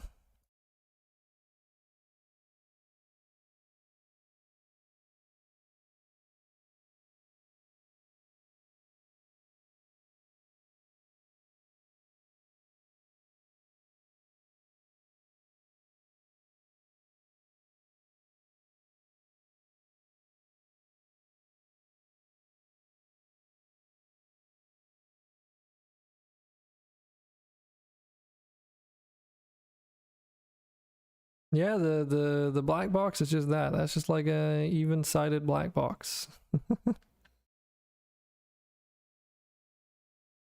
Why?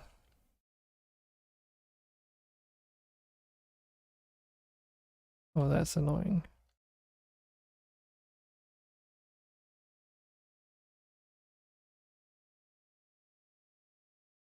Yep. I mean, preferably it should also be that eventually. Oh, this is annoying. Why is the center of this object so weird? Maybe if I use bounding box, it's better.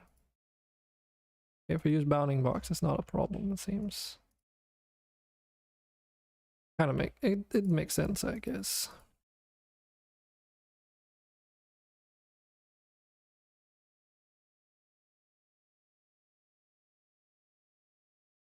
This has to have a different texture, so all of these are the same.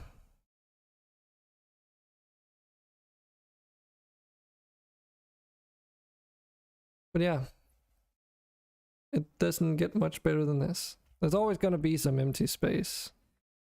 And in fact, you don't want to overindulge and have things too close together either, because that introduces another problem. Because this is just, again, like a UV, you know, it's a coordinate-based system. So if your texture resolution becomes too small, then the distance between these two surfaces basically, you know, that's less than a pixel. So that means these two will be sharing in the end result the same space.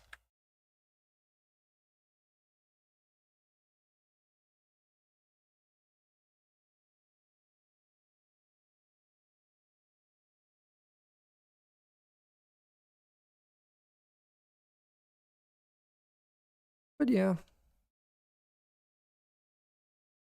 the MonsterStone surface stuff is like higher res because it's a bit more important. And has like, which allows me to do like more detail on them rather as well. That's the other thing. The level of detail can get higher as a result, so. So now we can take this and say, you can actually also say like opaque islands here, but let me just show you what that does. Like there's like tools you can do to help you in the process when you're learning this, but honestly it's, when you start looking it up, there's like no good way to do it. Because this is what the game would pack the items together to be. But you might have noticed it also rescaled everything to do that. So even though you get more space, or rather everything gets like more tightly connected, or stuck together, I guess. And you can put a margin in here too. It's sort of like, you know, is suboptimal. Plus, most importantly, it doesn't put things on top of each other either.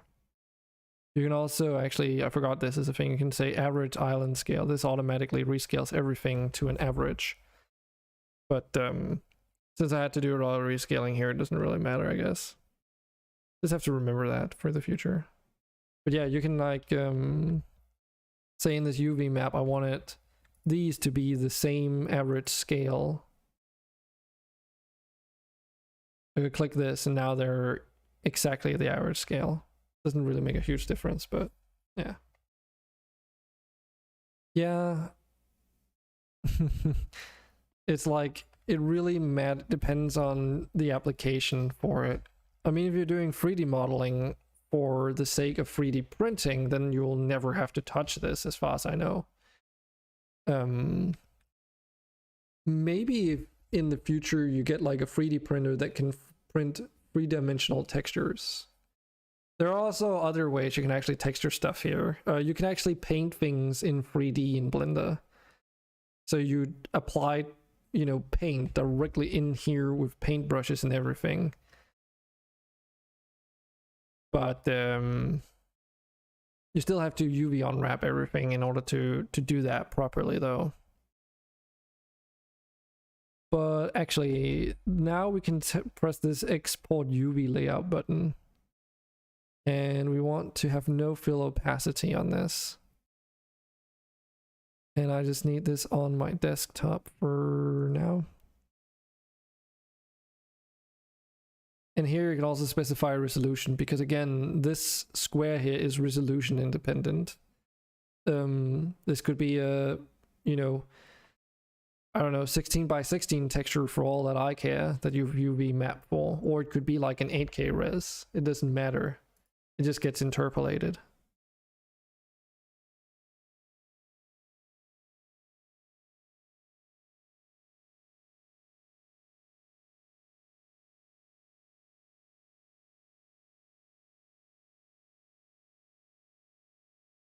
Yes, exactly.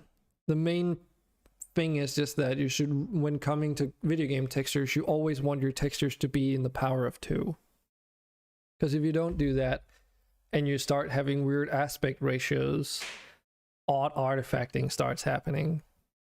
And that's also why you can't just say like, oh right, but I have like these really long elements in my model, so I'm just gonna make like a texture that is, I mean, you can still do it, but it still has to be the power of 2. So if it's like a really long ass model or whatever with a lot of long elements, you could theoretically make a you know, 1024 by 64 resolution texture, and that would be fine. It just has to be in the power of 2. Yeah, exactly. I do want to export it as 10K res though, because I'm intending on keeping it 10K for the source images. Because there also comes a point where higher resolutions textures take up too much size, and your painting program starts having issues dealing with it when you introduce a lot of layers. So even though you'd say like in a huge production you'd probably use like 4K and 8K resolution textures for a lot of stuff, as an indie dev it's not really that feasible unless you have a beast of a computer, I'd imagine. I've at least tried working with 4K and 8K resolution stuff, and 8K is really bad because again that is 4 times the size of a 4K res. And then adding on top of that layers and layer effects, you're very quickly adding up a lot of problems to the point where, you know, you basically can't even use your program anymore. And that's not somewhere you want to land because, yeah, that's not good. Cool. Send put some images up on the Discord so we can see what you've come up with.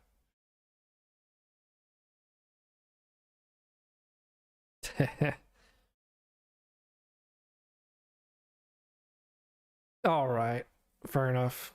I also just want to get like the colors of this model in, and then I'll be done for the day, I'd imagine. But that should be the last modeling for a little while, unfortunately.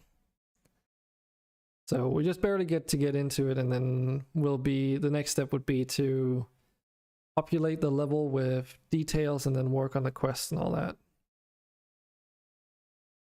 Oh, okay. So you'll be sleeping by then. Yeah, okay. I see.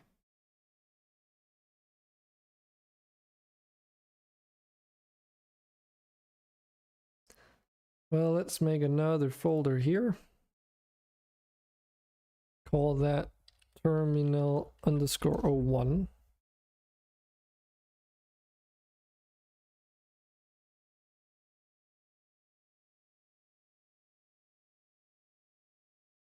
Wait, what did I do with that texture? Did I delete? I might have deleted that by accident.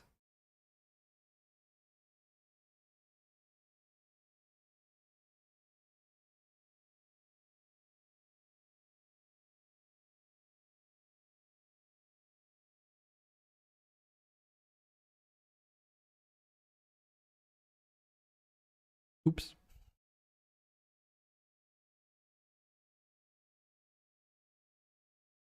Yeah. Where's that? Should be on my desktop, but where is it?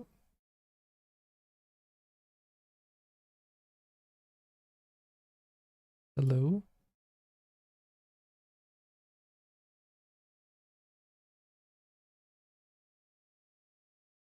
Unless this is not the right desktop. Should be though.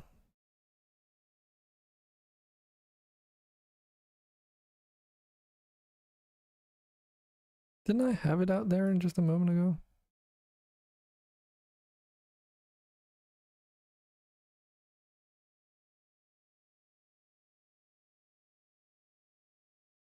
Doesn't seem like it is in my trash bin.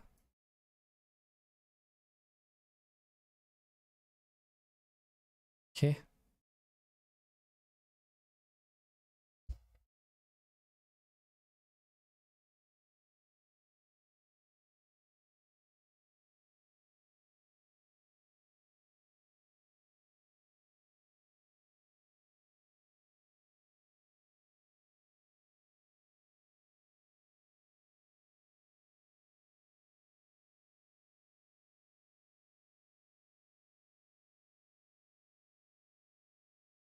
God damn it.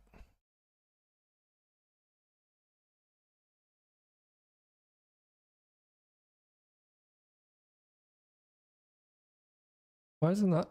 Huh? Why is it not showing up?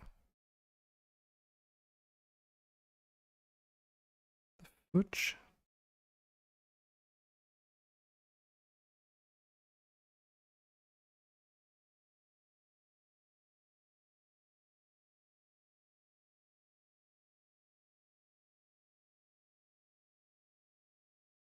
And I suppose you weren't paying attention, Selfire, so you probably didn't notice if I deleted it or whatever the fuck I did. For the case, I can't find it. There it is.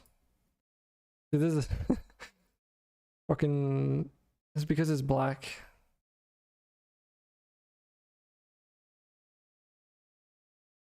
God damn it. There we go. Now we've got our UV mapping here exported and, well, in turn imported into Photoshop. Change that layer to multiply, even though that doesn't really matter because we removed all the solid coloring. But yeah, now we can technically just start like painting in color on this. So question is, do we want to pick some colors from the other item that we made already? Because we could technically reuse some of the color space. Seems like it would make sense.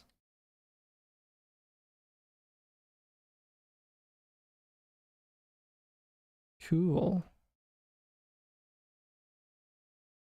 I'll have a look later if that's all right. Thanks, Restream.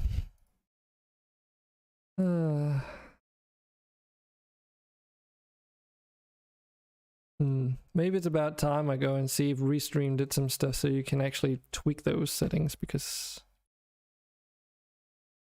they are honestly a bit intrusive.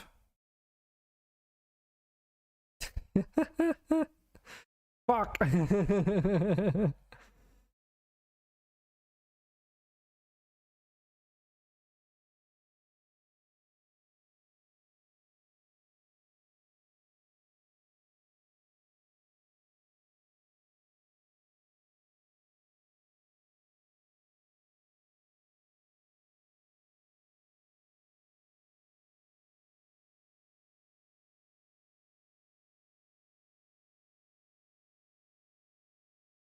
Let's see, this is the top plate, so that's going to be the same color.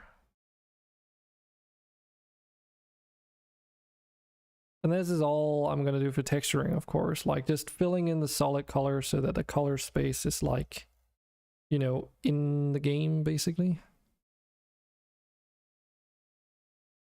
But like I've done that for the swords that, for instance, I showed before, and everything else that's like a decal. There's just like basic colors in there. Nothing more, nothing less. But you know, it makes it look at least less out of place. Instead of, like, imagine if everything was just like a white color. That would look kind of terrible. What I was thinking here we could try and play around with is, let's see, where was it? MonsterStone.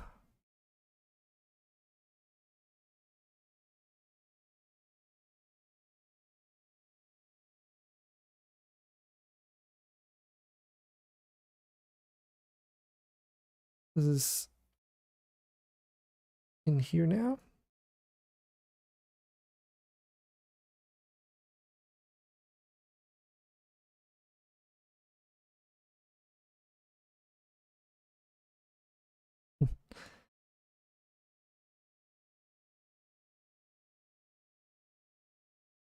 Let's just duplicate this layer.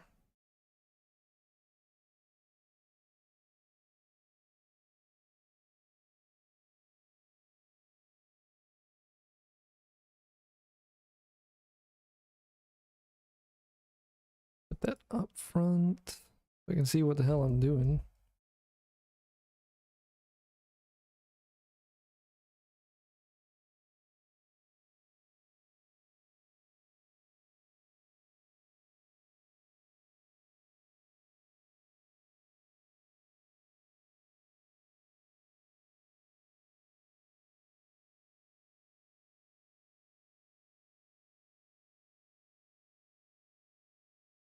Of course, you know, it's not perfect, so.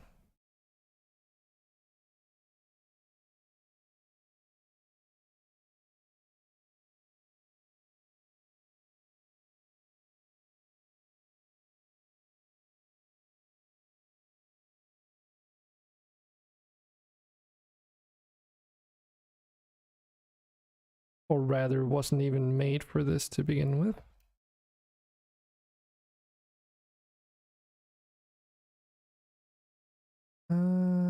Let's change the opacity of that overlay layer. So if we put something underneath here,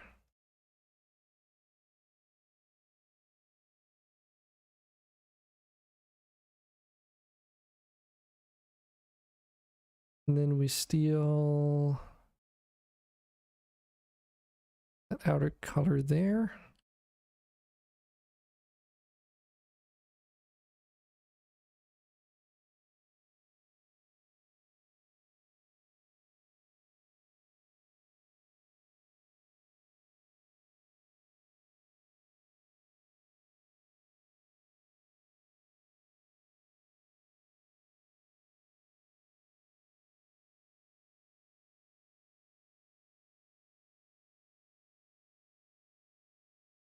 Just like an approximate, basically.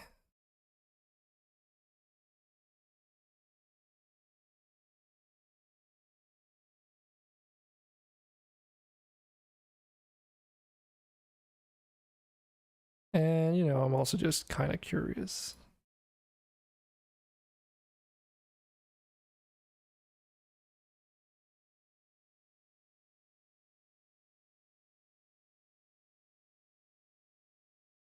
It's a bit rough, but, you know. Assume I still have the master file for these MonsterStones, so I could technically just go there and just take only the circle part and see how that looks, but meh.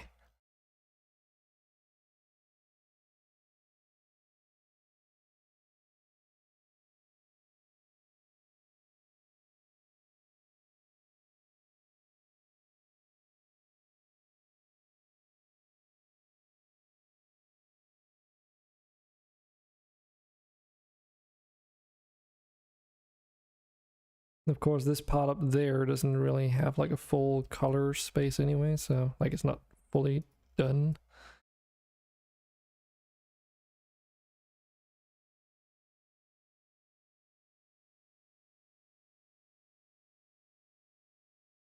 But I know that we have this at least.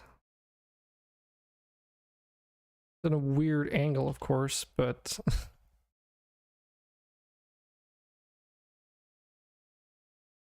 I don't know.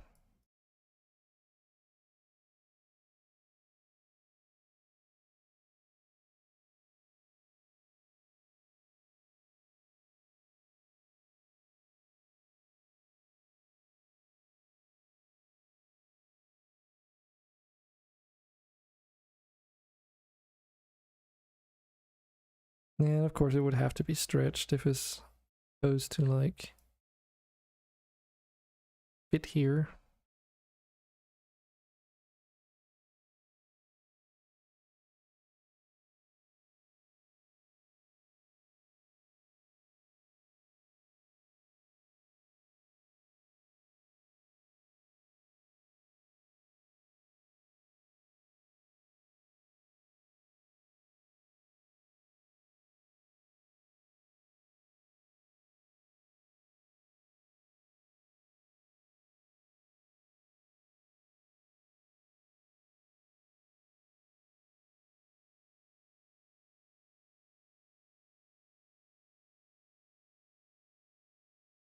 I do also have a drawing tablet, but you know, obviously no reason to pull it out for this stuff. Who knows, maybe we'll have a painting session one day in the future. I mean, I know eventually we'll have that, so. It's been a while since I've painted anything, so looking forward when we get into that. But, you know, that's kind of the downside of having to put on all these hats of mine. Today we gotta be a programmer, today we gotta do this other thing, then we gotta do and do and do and do and do and do and do.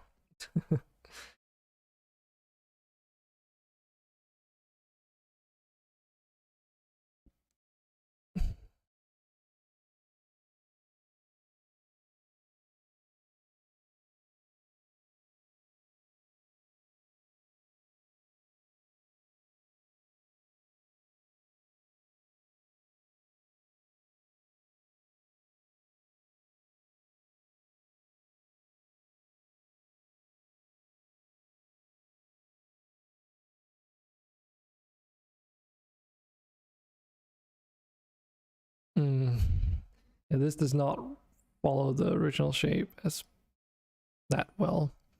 To be honest, you know, if I wanted it to really have done that, then I should have used this as a reference image in Blender. Which of course you can do, but, you know, I didn't do that, so.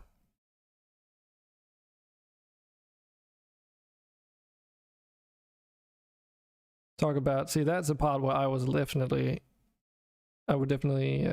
consider that I was lazy.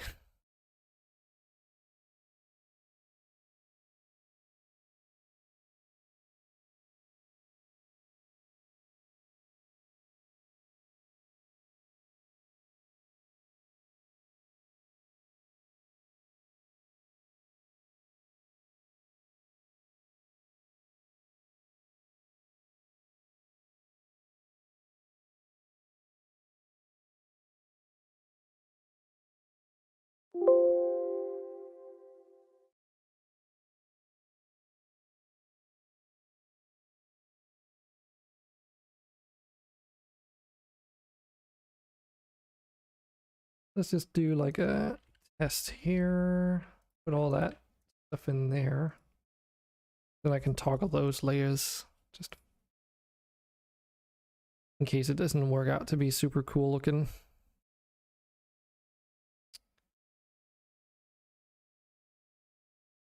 And then we could technically just use that as a color picker for this. Because of course, you know, in the end result, this is gonna be like some kind of stone pedestal, right? So obviously having this be the same color as the MonsterStone, and the MonsterStone has like this weird glow stony, almost metal-like material, I guess. I don't know. Because these are really clean, but I mean, they had to be because they were UI elements. Trying to think.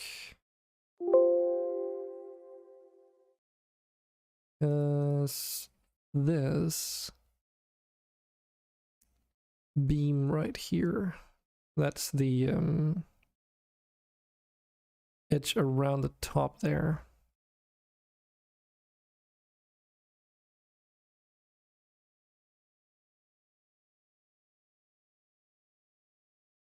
And in theory, these would be the same, just on the inner sides, but we can maybe give them a similar but slightly darker color because of the placement of this. God damn it, shortcuts are different in Photoshop. And then finally we have these, which were they all the insides and so forth? Or no, those were those outside elements. These rings, actually.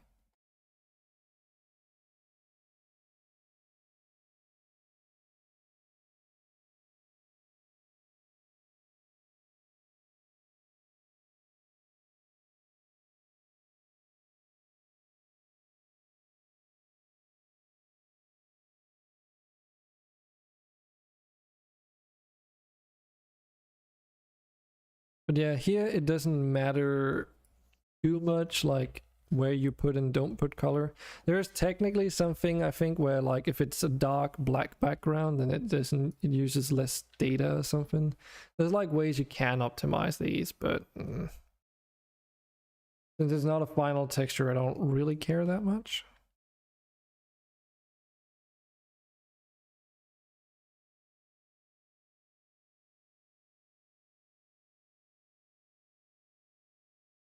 Okay.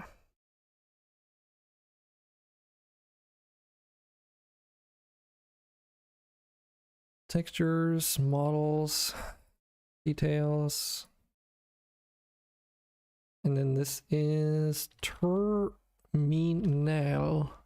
_01. I like Krita a little bit better in that regard, because there you like, it takes some getting used to, but in Krita instead, when you save the document, it's like this, the document itself that you save, and then when you want to get a PNG, you do an export instead. So you say export as PNG. And what I like about that is that the file paths that are used for those two are separate ones, which means that where in Photoshop's case, saving as PNG, for instance, you can probably also export here, but it's just not the workflow that I'm used to when using Photoshop, at least. There it's like, oh, now you got to navigate all the way to this folder, and now, oh, right, you might have to navigate to another folder back, and it's just a lot of back and forth, and it's a waste of time. But we got our model, and hopefully this texture looks all right. I am trying to reopen Unity. I had to re-import the model, most likely. Let's see, I never changed this to use external materials.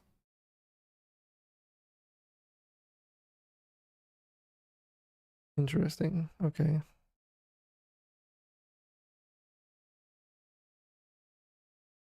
It gets put in here, I see. Terminal 01 material, right. So does that mean that we actually have the vault material in here as well? Okay.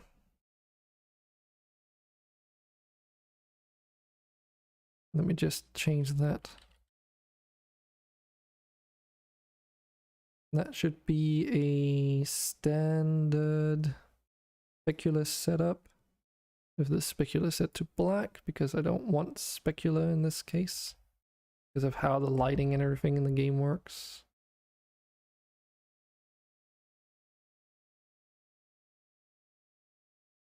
Yet these are set to like just standard, I don't know. Well, some of them are set to, okay, that's just like a detail I must have forgotten about at some point. Then forgot to do moving forward. Oh well. Anyways. It's a very slight difference. If I remember correctly, it's because at least at some point you couldn't set the specular in the standard shader. You needed to change it to the specular setup. But in the standard shader, you would still have the specular part being active, but you just couldn't change it. It was like something weird about that. And it just meant that everything looked a little bit like washed out more than it needed to be. There's the model. Now with the textures in place. Really low res stuff. Or like really small detail, so might not have to go this deep.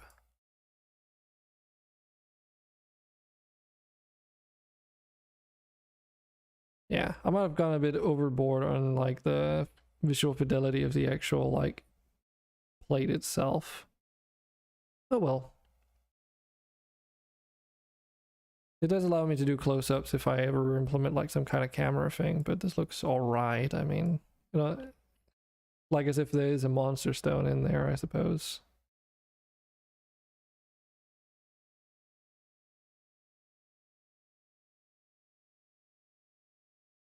I should probably change the color of the actual platform to something else.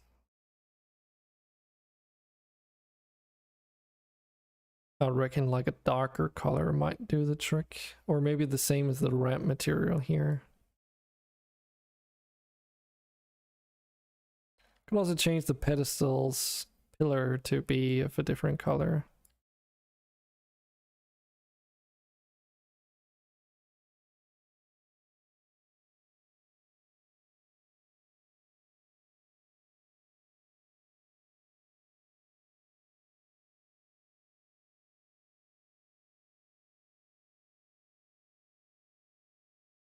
So we've got like this sandy gray,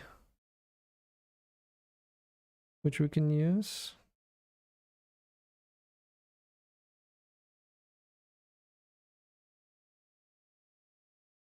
And that would be for this surface up here.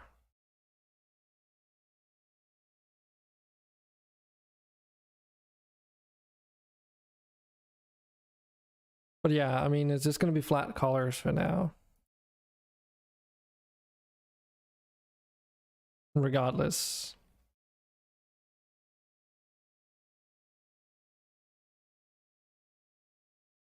Because if I were to like texture these and then, you know, they're not finalized versions of the model and I want to change those later, then that's just going to be a waste of time, isn't it?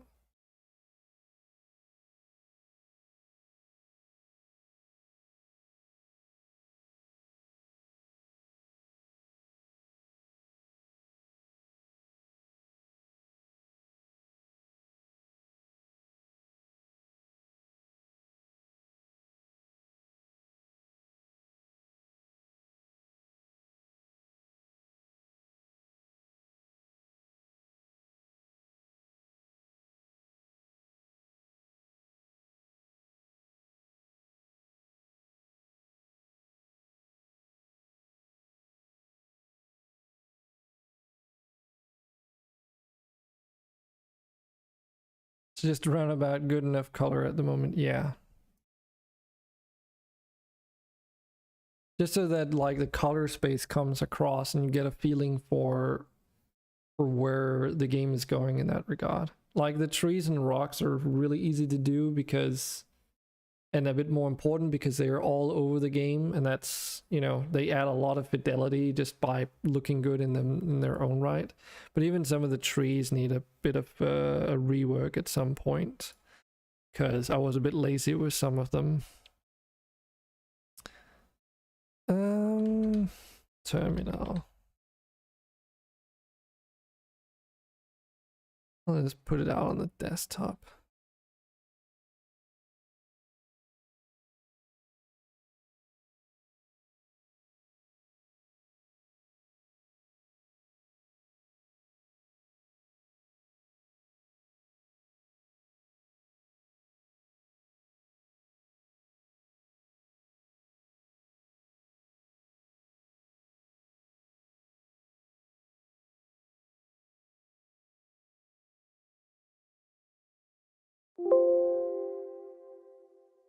There we go.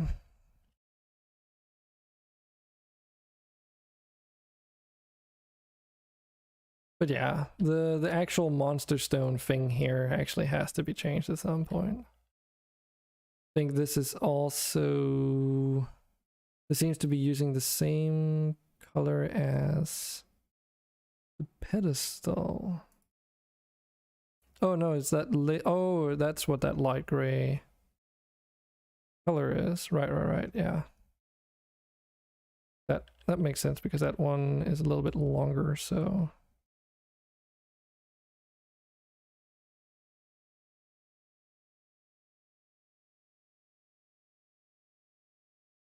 So ideally I should be using, it's not P, it's I. Damn it.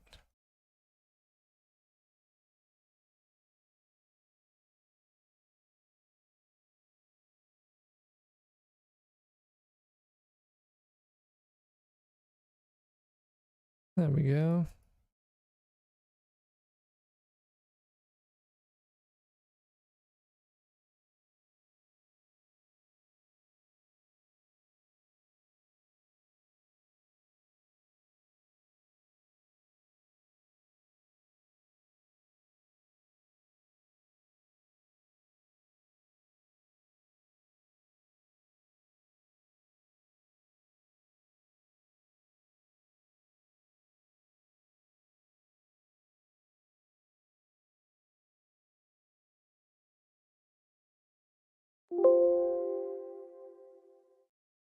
Okay.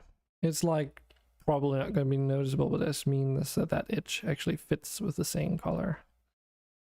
So yeah, we got this terminal thing going.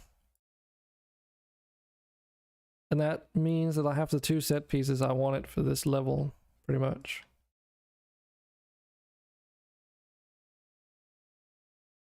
And then the future leaves to be decided whether or not I want to implement puzzles into this for the demo, if that's like just gonna stay as it is and we just need to decorate it with stuff. Missing the big tree. There's not gonna be a big tree in this level. I already told you.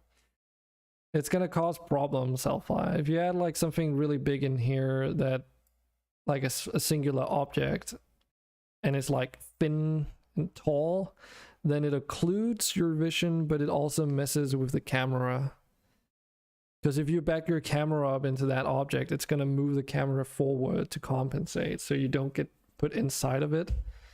But in other cases, it's going to put you on the opposite side of the tree, and it's just like, it's just a mess. So ideally, you don't want to do that. As I said, if we're ever going to do like a large tree thing, it's going to be an entire level that's going to be an entire tree. So...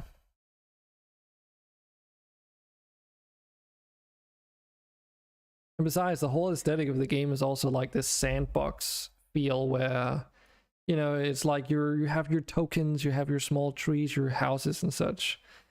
So, like Banjo. Yeah. Yeah, exactly. But that's going to be like an entire level, and I wouldn't do that until like early access is a thing, so... And we could probably do that quite easily with what I've already got like at my disposal. So, but yeah, we made a model today. So that also gives you an idea of how long it takes me to actually make something relatively simple like that. I mean, deceivably simple, I guess.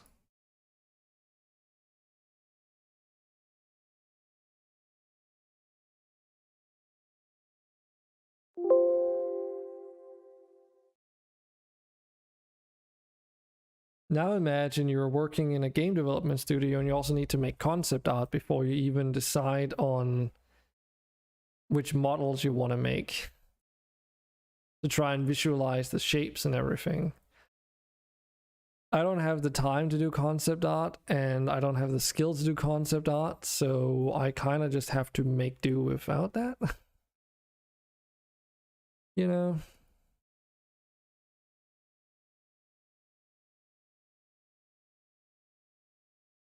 It's not easy. But yeah, that's kind of it for today, I think. it fits really well with the timing and everything. It gets started a little bit later today, so ending a little bit later than normal for compensation is pretty decent. Not too shabby. But yeah, I guess I'm just gonna close the stream down quietly today. And yeah, I don't know what the goal for tomorrow is. We'll see. What day is it even today? Yeah, it's already Friday tomorrow. Jeez. There's gameplay time tomorrow, I forgot. I had to spend that extra day. So, yeah, not sure what to play tomorrow. Because, yes, alright. Fair enough. But yeah, I'm not too sure on what to play tomorrow. I am feeling a little bit exhausted, honestly, and I think I'm about that point where I'm really considering taking like a weekend, like a long extended weekend, maybe. Maybe we can do that. But I don't know if I'm feeling like streaming gameplay this weekend. It's been a fairly long week and a lot has happened for me, so we'll see. I also have like a ton of video games that I haven't even touched yet that I kind of want to get either into or like the ones that I have continue with. So, but anyways, at the very least, I will see you hopefully sometime next week if I don't end up streaming in the weekend. And hope you have a good time until then. Of course, you know, we're on the Discord and all that. Stream one of them? I don't know. I mean, one of them, the thing is, it's like Subnautica Below Zero, then I would have to first beat Subnautica in my, like, I want to do that. There's Rogue Tower, which I don't know if that's really a streamable game. Rune Factory 4, something I don't, like, I just want to, like, immerse myself in off stream because it's like a JRPG and really time consuming. I don't know. So yeah, I don't really have a lot of games on deck right now that I'm like, this is something I want to share, like, so. Rogue Tower, yeah, I figure it is, but I don't know if it's super entertaining to watch. I don't know. But we'll see if I come up with something. Otherwise, I'll let you know. Anyways, thanks for sticking around for today's Selfire, and I'll see you all on the next one. Have a good rest, and talk to you later.